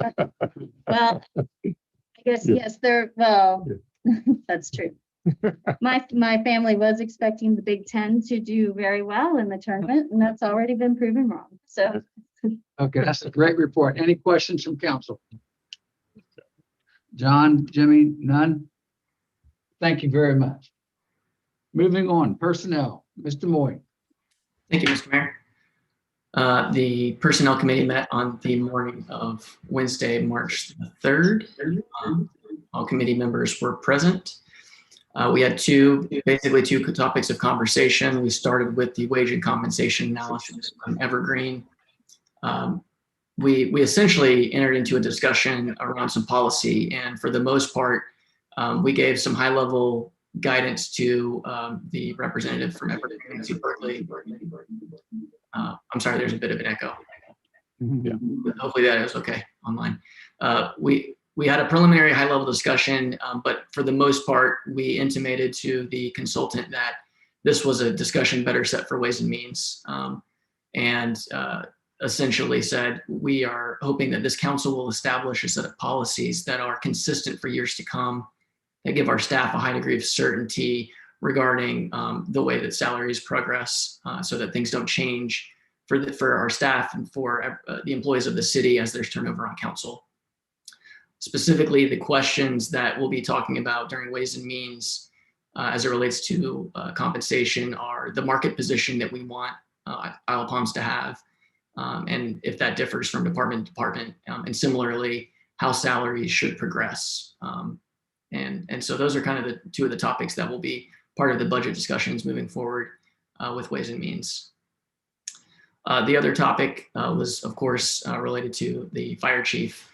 And I did personally issue a statement earlier this month updating the community as to where this process stands. And I'd like to just very, very briefly summarize the overall gist of that, which is that, first of all, our initial candidate, I know there was some misconception in the community. He did verbally accept the offer. Unforeseen family circumstances prevented him from taking the role. So it wasn't a rejection of the role, as some folks may have the impression. And then the next part is, I think there's a lot of ways for us to address the frustrations that have ensued moving forward after that candidate was unable to accept the offer. And I know that this council and this community have a great deal of positivity and unity that I believe we can get back to. Even though there's an action item on the agenda, I know that we do have this as a topic for discussion in the executive session. So I don't know procedurally what needs to happen, but I'd like to defer taking any action from Personnel Committee until we have our discussion later on in the meeting. So I guess that's a question to you, Desiree, in terms of procedurally, if we need to do anything because it's on the agenda. Mike, please. Okay. No, Councilmember Moy, you do not have to take action right now. You could defer action until you have the discussion that's listed on the agenda under executive session related to personnel matters. And then after coming out of executive session, you can take action at that time if that's what the policy setting body desires to do. Yeah, unless there's any objections, I think that's the better way to proceed. And otherwise, we've got our next meeting on Tuesday, April the 6th at 9 a.m. So ends my report. Do we have any questions from council members? Hearing none. Great report. Thank you very much. Moving on, Real Property Committee. Okay, thank you, Mr. Mayor. Real Property Committee met at 1:30 p.m. on Monday, March the 1st. All of our council members that are on the committee were present, and along with the administrative staff too, Fregoso, Hannah, and also Director Carr. We looked at, we had no citizen comments that day either. In terms of an update, we did have an update on the marina rehabilitation project. And we were reported that the change order that we had approved last month is being executed. And the first shipment of the floating dock is due at the end of the month. And I think we've since got an update, that we've got the floating docks, at least in Charleston here. And Desiree, do you want to weigh in on that and just give us a brief update? Sure.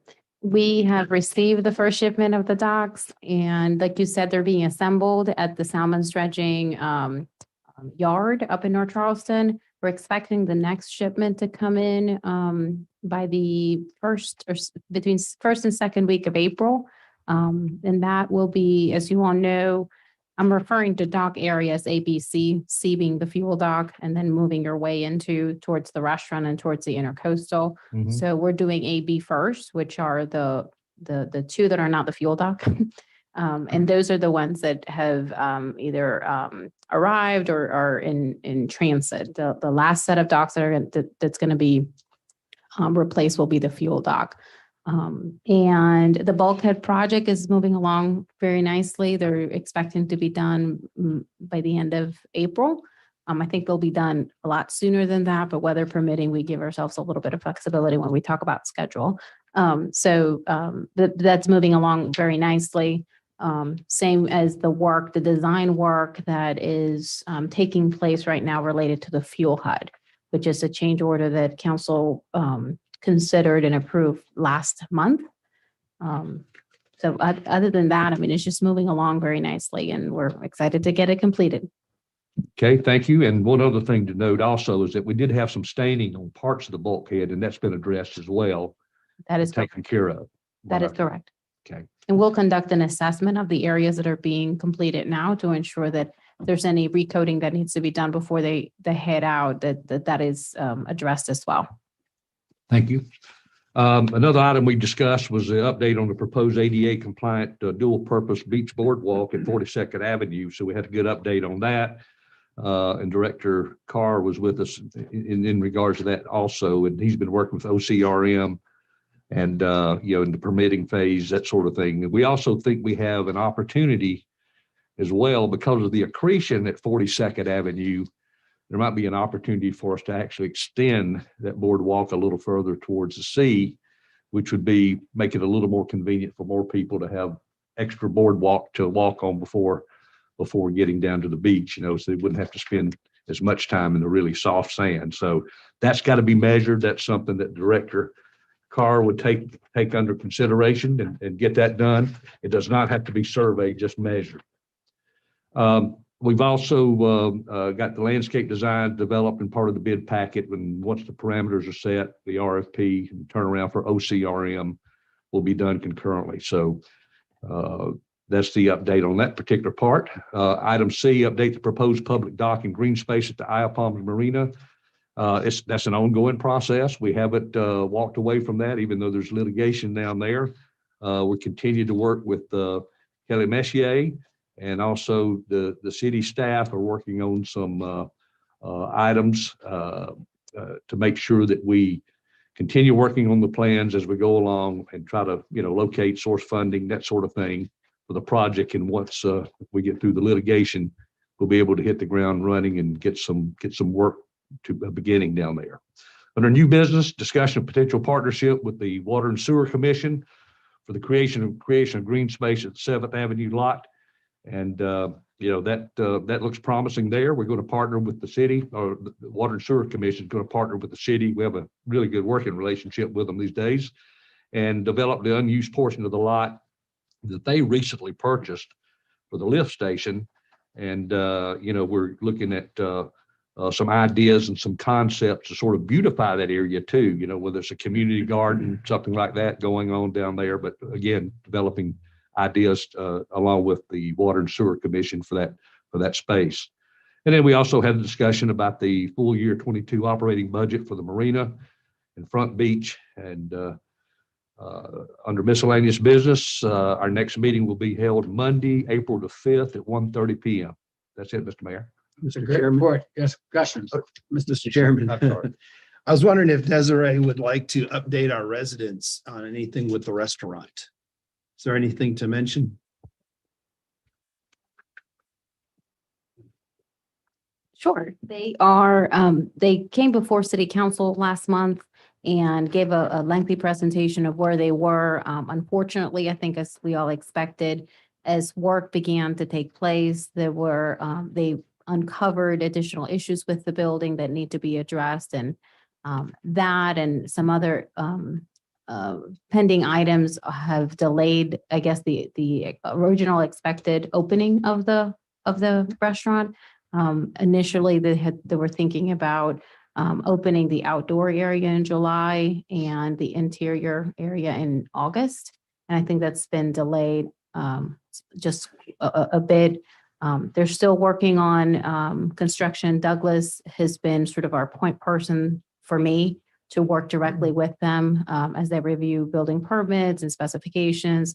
They went back to BOZA for an additional consideration for a special exception that's been granted, if I understand correctly. And there's also some ongoing work associated with the parking lot and the parking agreement with the marina manager. So just a lot of moving parts, and we're again excited for that restaurant to be completed. I know that the community is looking forward and very eager for that as well. Any other questions? Jimmy John? None? Okay, great report. Thank you very much. Moving on, reports from city officers, boards, and commissions. Accommodations Tax Advisory Committee, the minutes are attached. Board of Zoning Appeals, the minutes are attached. Planning Commission, minutes are attached. Everybody can see this online, by the way. Reports from special or joint committees, none. Petitions received, deferred, or disposed of, none. Bills already in possession of council. Ordinance 2021-03, an ordinance amending Title IV, Public Utilities, Chapter 4, Commissioners of Public Works to change the method of election from petition to a filing fee. This is very similar to what we did on city council, where we used to have to go out and get 5% a petition drive. And it was very difficult. I kind of enjoyed it because it kind of let you know what was going on, but at the same time, it was cumbersome. I think the water and sewer company is seeing the same thing. They want to pay $100 filing fee and run. This is a second reading. So do I hear a motion? So moved. Second. Any discussion? Hearing none. Nicole? Councilmember Moy, Aye. Councilmember Ward, Aye. you, Councilmember Popson, Aye. Councilmember Pounds, Aye. Councilmember Streetman, Aye. Councilmember Smith, Aye. Councilmember Bell, Aye. Councilmember Buchanan. Aye. Mayor Carroll, Aye. all in favor? Thank you very much. Okay, introduction, of new bills, resolutions, proclamations, none. Miscellaneous business. I'm going to add one real quick. Desiree is long overdue for her vacation. She's going to be leaving at the end of this week. Chief Ron, I want her cell phone and her laptop seized so she can have a real vacation. So moved. Yeah. All right. Sorry, Desiree. Next meeting date is 6 p.m. Tuesday, April 27th. Next up is discussion and consideration of formally opposing the restriping of the Isle Palms connector by SCDOT. Do I hear a motion for a discussion? So moved. Do I hear a second? Second. Discussion. Who would like to go first? Mr. Bell. Yeah, I'll speak on behalf of the numerous complaints and the position that the city's seen and just offer.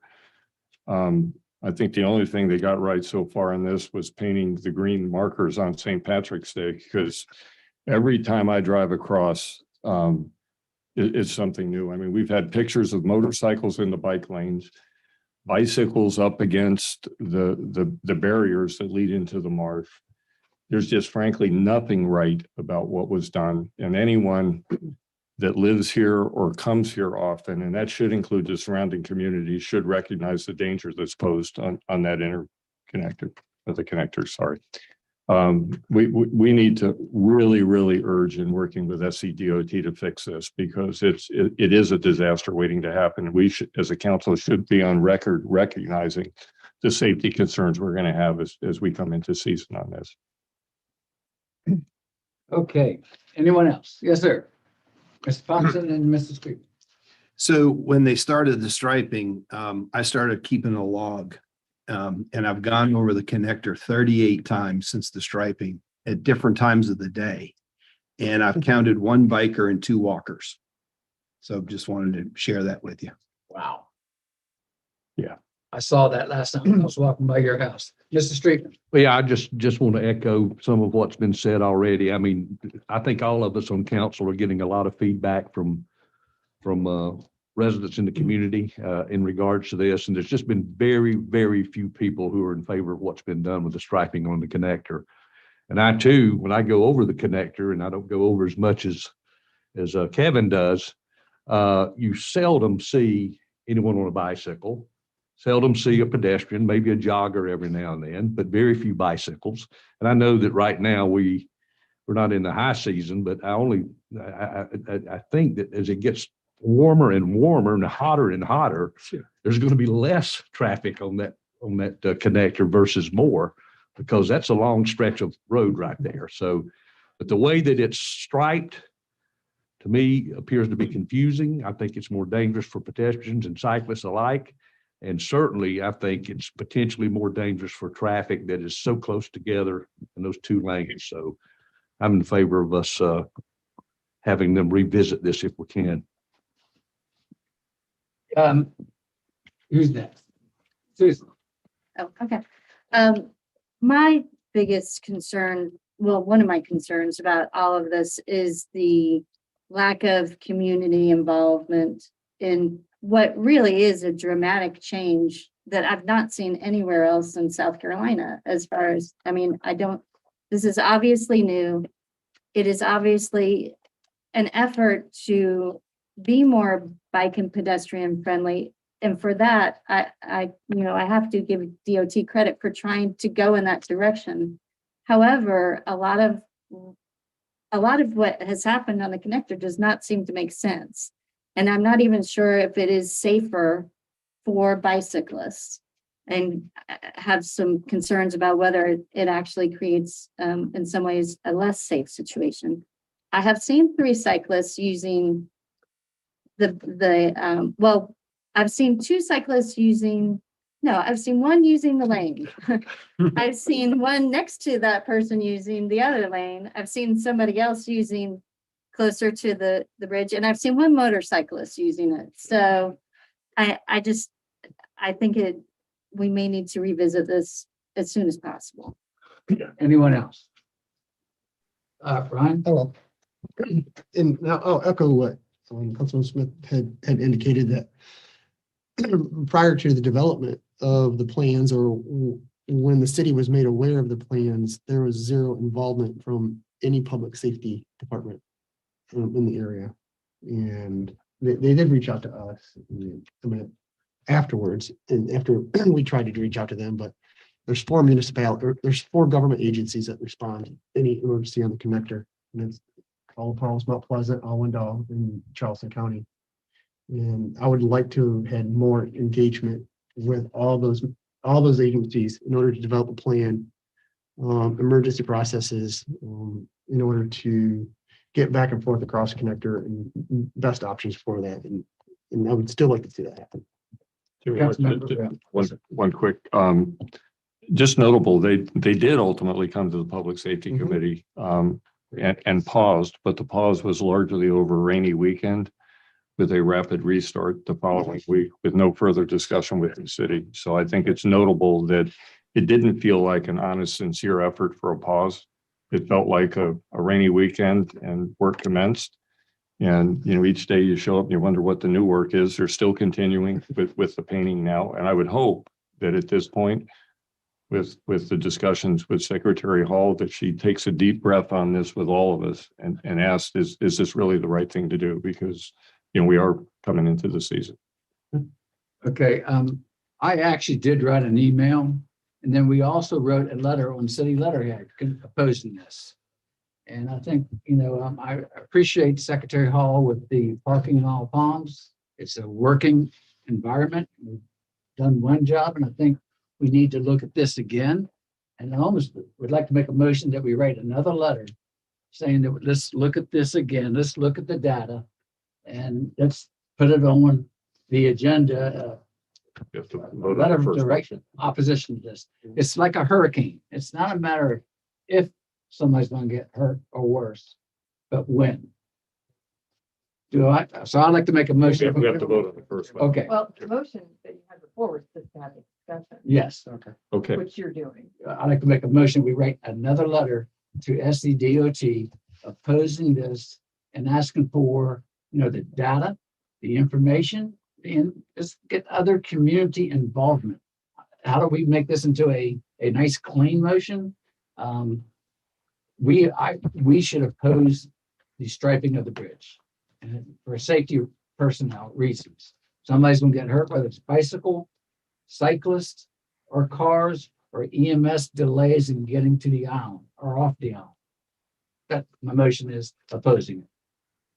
Fair a second, Well, is there a motion opposing it or is there a motion writing a letter opposing it? a letter opposing it. And requesting data and community involvement? Yes, ma'am. Thank you. I'll second. Any discussion? Mayor, I just wanted to add a couple pieces of information. So the work on the connector, as you all know, it's not yet completed. I think that's adding to some of the confusion about what lanes are what. They're continuing on installing the chevron lines on what should be the buffer between the bicycle lane and the vehicular lane. So just wanted to highlight that that's not yet completed and maybe adding to the confusion. The other piece is that, of course, from our perspective at the staff level, public safety personnel, I've been instructed them to vigilantly monitor any impacts that they see in, with this modification, including response times and having those conversations with Charleston County EMS to that effect. There was some rumor that the tragic accident that the city personnel responded to on Ocean Boulevard, there was a delay in the response from the ambulance. And I think that Battalion Chief Hathaway did a good job at explaining in the Public Safety Committee meeting earlier this month that the data doesn't show that there was a delay in an ambulance getting in and out of the island. Certainly a concern. I just wanted for the record that was addressed by our public safety personnel earlier that month. Jim, as we propose amendment. Yes, sir, please. Yeah, I'd like to propose an amendment that we request of SCDOT that all work be paused on the restriping of the connector until such time we complete discussions and have ample data and comply with South Carolina law regarding the restriping and community involvement. Do I hear a second? Second. Discussion. Yeah, I'm not sure I would go there because I think to Desiree's point, I think part of the confusion is it's not completed yet. So if we pause it and keep pushing that down the road, I would rather see them complete the thing, have the letter to the mayor's original motion to have community involvement broad and wide in the Low Country. And but I think part of the confusion is exactly it's taken a while to make this painting finish. And I think to delay that further is just going to create more confusion personally. However, one side is complete, right, Desiree? No, Close yeah, to complete. close. Yeah, I think the chevron lines are on the They're on the southwest side. inbound lane towards IOP, not all the way completed. We do know what it's going to look like. Councilmember Smith, and then Councilmember Ward, and then Councilmember Moore. Quick question. Do we know how much this cost to redraw the lines? No. I mean, shouldn't that be public information though? Desiree, this statement was made at Public Safety that it was $200,000 by the Director of Traffic Engineering, as I recall. Somebody else on Public Safety might recall, but we did ask that question. I do not recall. I'm sorry. I can go back to the record and Before figuring ahead, I might be making things up, so I'll apologize. Yeah. But I mean, okay. Councilmember Ward. I guess we can definitely get that information and share it with you all. Can you hear me?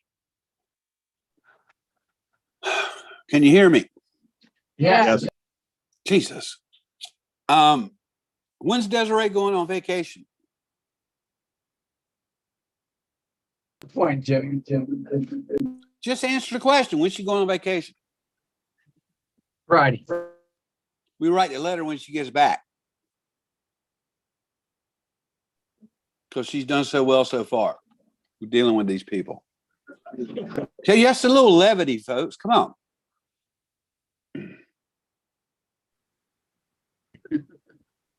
Okay, no levity. Right. Okay. No, it is.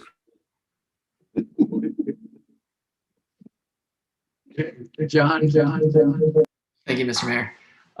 Two comments, if I may. Number one is that I thought Mr. Hahn made a good suggestion in terms of securing our own study. And if I recall, the work that he'd done, the homework he has already done for us showed a relatively, I would say, palatable expense in terms of generating a traffic study. So I don't know if that's an amendment or a separate motion, but before I take any action on that, in that regard, I also note we have an executive session to receive legal advice. And I don't want to jam things up too much, but I wonder if we might, if some of these motions we're making now might be impacted by advice that we get from legal counsel in just a moment.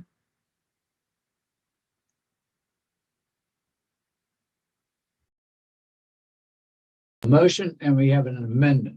Well, the original. Your motion is. Supposed to write a letter. And the Opposed. amendment is to pause all the work. So the first vote would be on the amendment. Correct. Unless we just want to wait till. Unless somebody wants to withdraw, that's. That's up to Councilmember Val. He's the one that made the motion. I'd actually like to proceed with it. I'm just to go on record with some level of strong opposition. I don't think it's the safe plan to proceed with striping and create more confusion. So I'm going to let it stand. Okay. Third time for a vote on the motion to pause the work on the bridge, pause the striping work on the bridge. That's correct. Correct. It's amendment. Where am I missing other two council members? Ron, Before I call a vote, Ron, are they gone? Oh, Yeah. there they are. There Never mind. All right. So we're voting on the motion to pause the work, the amendment to the original writing of the letter. Councilmember Moy, Nay, the amendment. Nay to the amendment. Councilmember Ward, Nay. Councilmember Popson, Nay. Councilmember Streetman, Aye. Councilmember Buchanan, Nay. Councilmember Bell, Aye. Councilmember Smith, Nay. Councilmember Pound, nay. Mayor Carroll, Nay. motion fails 3-6. Excuse me, the motion to amend fails 3-6. Now to the motion, if you'd restate it for. Motion, For everybody. the original motion is to write a letter to DOT opposing the restriping of the bridge and also requesting for data and community involvement in any action that they take regarding the restriping of the bridge. Is that Yes, ma'am. fair assessment? Councilmember Popson, Aye. Councilmember Bell, Aye. Councilmember Streetman, Aye. Councilmember Buchanan. Aye. Councilmember Smith, Aye. Councilmember Moy, Aye. Councilmember Pound, Aye.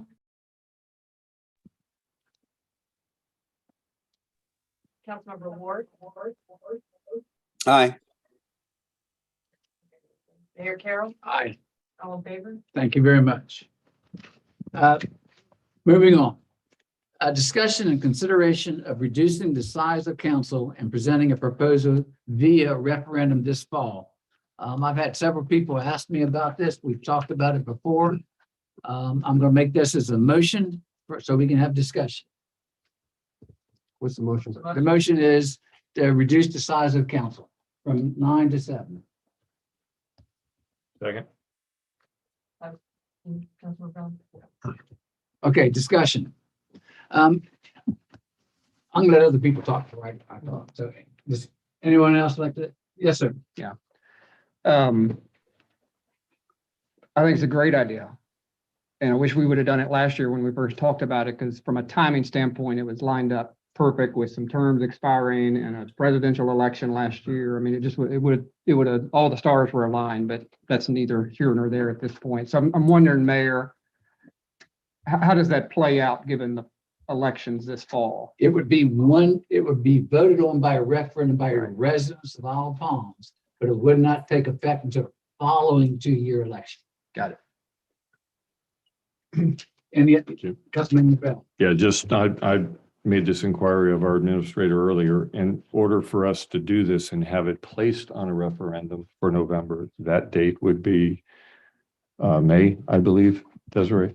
It requires 2 readings of an ordinance for the referendum question to be presented. Assuming no special council meetings to do this. So the first reading of the question would come before council in June.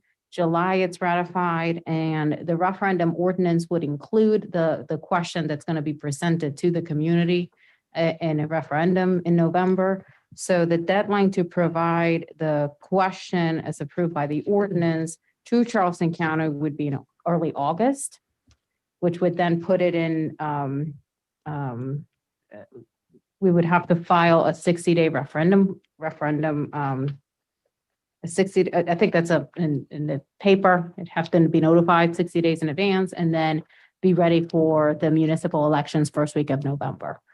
So that's sort of your timeline, June, July for reading, August submitting question to the Charleston County Board of Elections, and then the referendum would go into play in November. So my point is we would have to have something determined by this council by the end of May in order to have it as a first reading in June. Correct. We would have about a month after taking action to draft the referendum ordinance to be presented to you all in June at the latest.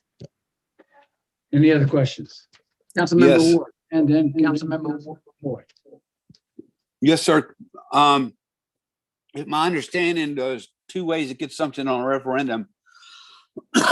First way is from a majority of council to place something for the referendum question. And the second way is for 15% of the registered voters in the community would have to come forward with a petition to petition council to put the question on a referendum. I'm always in favor of number 2.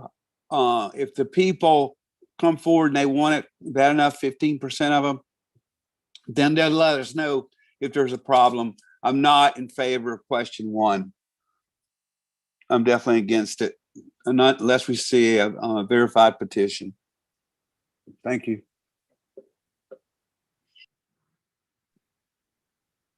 John. Yes, Mayor. I'm generally in favor of referendums. I completely understand and appreciate Councilmember Ward's position, and I take I don't have any argument against that. From my perspective, I think putting issues in front of our residents that they might not necessarily appreciate or understand is something that they can have a voice in. From my perspective, is the reason why I would like to do it. In this case, I see only advantages to reducing the size of council, and I don't see any major disadvantages. We know that the more people involved in a decision in the decision-making process slows it down. That you don't see a lot of companies that have 9 CEOs.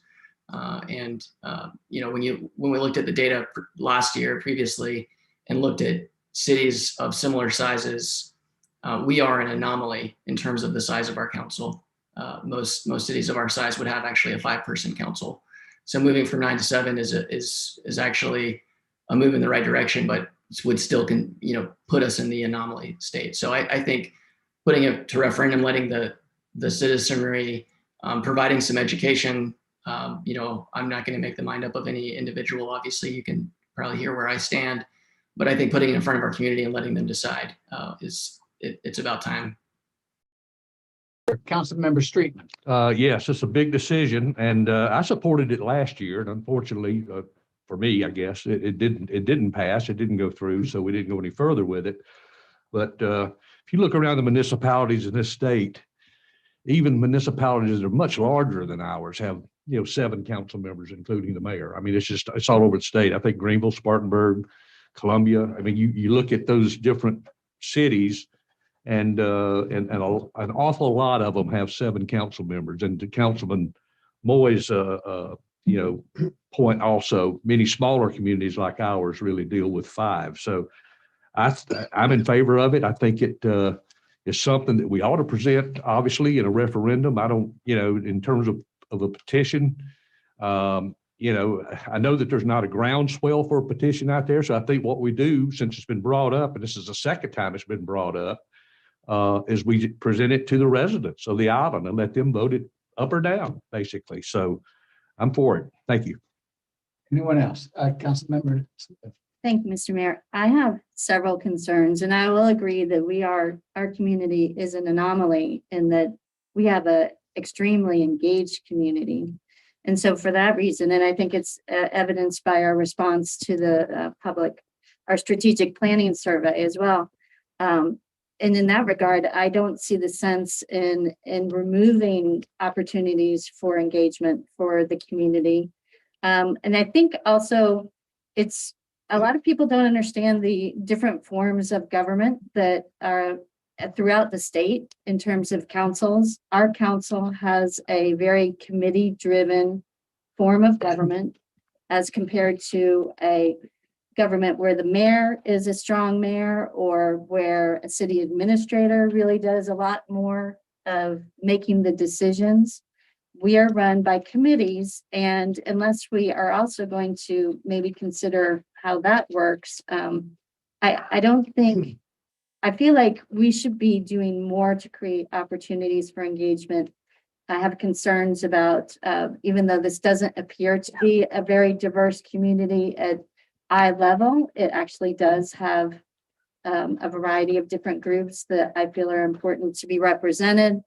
And I feel like everybody here on this council brings experience and wisdom from different arenas that's productive to our conversations. And I'll just end by saying, if our complaint is that we're not moving fast enough, I beg to differ. We've done a great deal of work in the past 4 years since 3.5 years since I joined.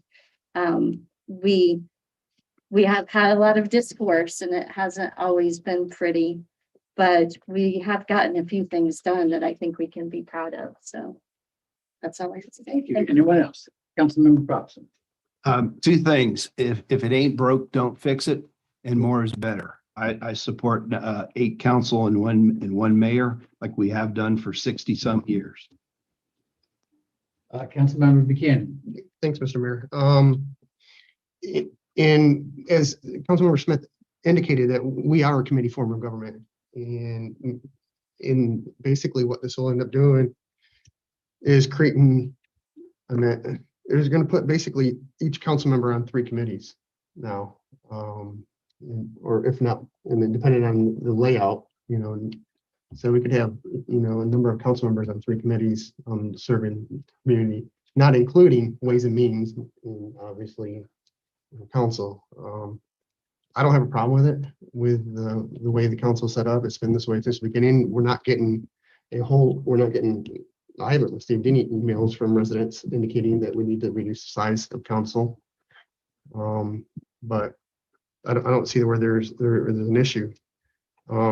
I do see it being an issue with reducing the size and then having more representation from different parts of the island, having a weighted decision on council.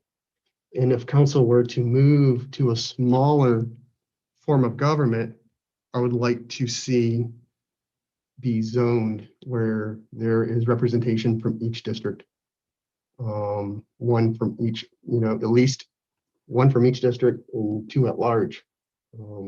If that's going to be the case. So I think that's right. I'm having going to be going on to 7. So yeah. Okay. Any other comments? I'd like to make. Mayor, yes, sir. Sorry, real quick. When I brought this forward last year, Ryan, to your point, I think you have to look at the committee structure because you have a potential to overburden. You know, we're already on 3 committees, to your point, with Right. Ways and Means currently. So I think, and this is not part of the referendum or to amend your motion by any stretch, but I think part of the to-dos are to look at the committee structure and how we put that together if we go down the path of a reduced council number.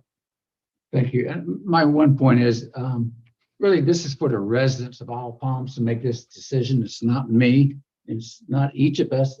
Let our residents make these decisions on how our future council runs. So I think everybody's had a chance to speak. Yes, Nicole? Repeat it first, so everybody's on the top. Please. The motion on the floor is to reduce the size of city council from 9 to 7 and to place that as a referendum for the residents in November. A referendum question in November. Ready? Councilmember Popson, Nay. Councilmember Moy, Aye. you said aye. Aye. Thank you. Councilmember Ward, Nay. Councilmember Pounds, Aye. Councilmember Smith, Nay. Councilmember Bell, Aye. Councilmember Buchanan, Nay. Councilmember Streetman, Aye. Mayor Carroll. Aye. The motion passes 5-4. Thank you very much. Moving on, consideration of approval of a commercial surf instruction application of Kyle Busey, one of our more famous local surfers and great instructors. So in your packets, you have the documentation meeting the new criteria and requirements that council approved via ordinance earlier this year. They have been received by City Hall and reviewed for completedness. Sure. Um, Close enough. Close enough. They'll take it. And so they're presented to City Council in accordance with the code for approval. Again, this is a pilot program that the city implemented earlier this year through 2021. And this would authorize surfing instruction per the guidelines of the code for these 2 gentlemen. Mr. Moore, you want to make a motion? Motion to approve, or we do taking this one at a time? You're mute. Motion to approve. I'll second it. Actually, Kyle Busey was the only person that said, but who else do we have? We also have Philip Antman, Antman. Probably 2 votes, yes. Or we do them the same? I think you can do 1 motion and approve both. Okay. Yeah. Yes, I'll second it. So, and I just wanted to make a couple of statements that to remind everybody that we're just not partnering. This is not a partnership or an endorsement of any particular surfing instructor by the city or city council. This is just an accepting that they have met our requirements for surf instruction and that, we really are approving this to make sure that if we get into an issue with numbers and that becomes a consideration. Otherwise, we're not saying up or down based on a particular surfing instructor, whether we think that they're more qualified than one or the other. Basically, they meet all qualifications and they understand our rules and regulations. And this is a trial year as well. So this is just through, I think, mid-October that we're allowing these particular instructors to do surfing lessons, although I'm very excited that we're getting this started. So that motion for both people and a second for both people. Any other discussion? Hearing none? Councilmember Moy. Councilmember Moy. Can you hear me? Aye. Thank you. Councilmember. Aye. Thank you. I think you said my name. Aye. Councilmember Streetman. Aye. Councilmember Pounds. Aye. Councilmember Bell. Aye. Councilmember Smith. Aye. Councilmember Buchanan. Aye. Mayor Carroll. Aye. All in favor? Thank you. Okay, moving on, executive session. We have three items. Executive session pursuant to section 30-470A1 to discuss employment and personnel matters related to the search of a new fire chief. Upon returning to open session, council may take action on matters discussed in executive session.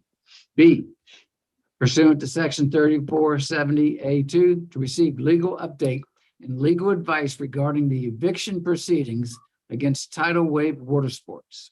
Council may take action on items discussed in executive session upon returning to open session. And C, same section 3470A2 to receive legal advice regarding SCDOT actions on restriping of the connector and parking. Council may take action on items discussed in executive session upon return to open session. In a way, I think we've already covered that, but we'll let it stay on there and come back. Do I hear a motion? So moved. Second.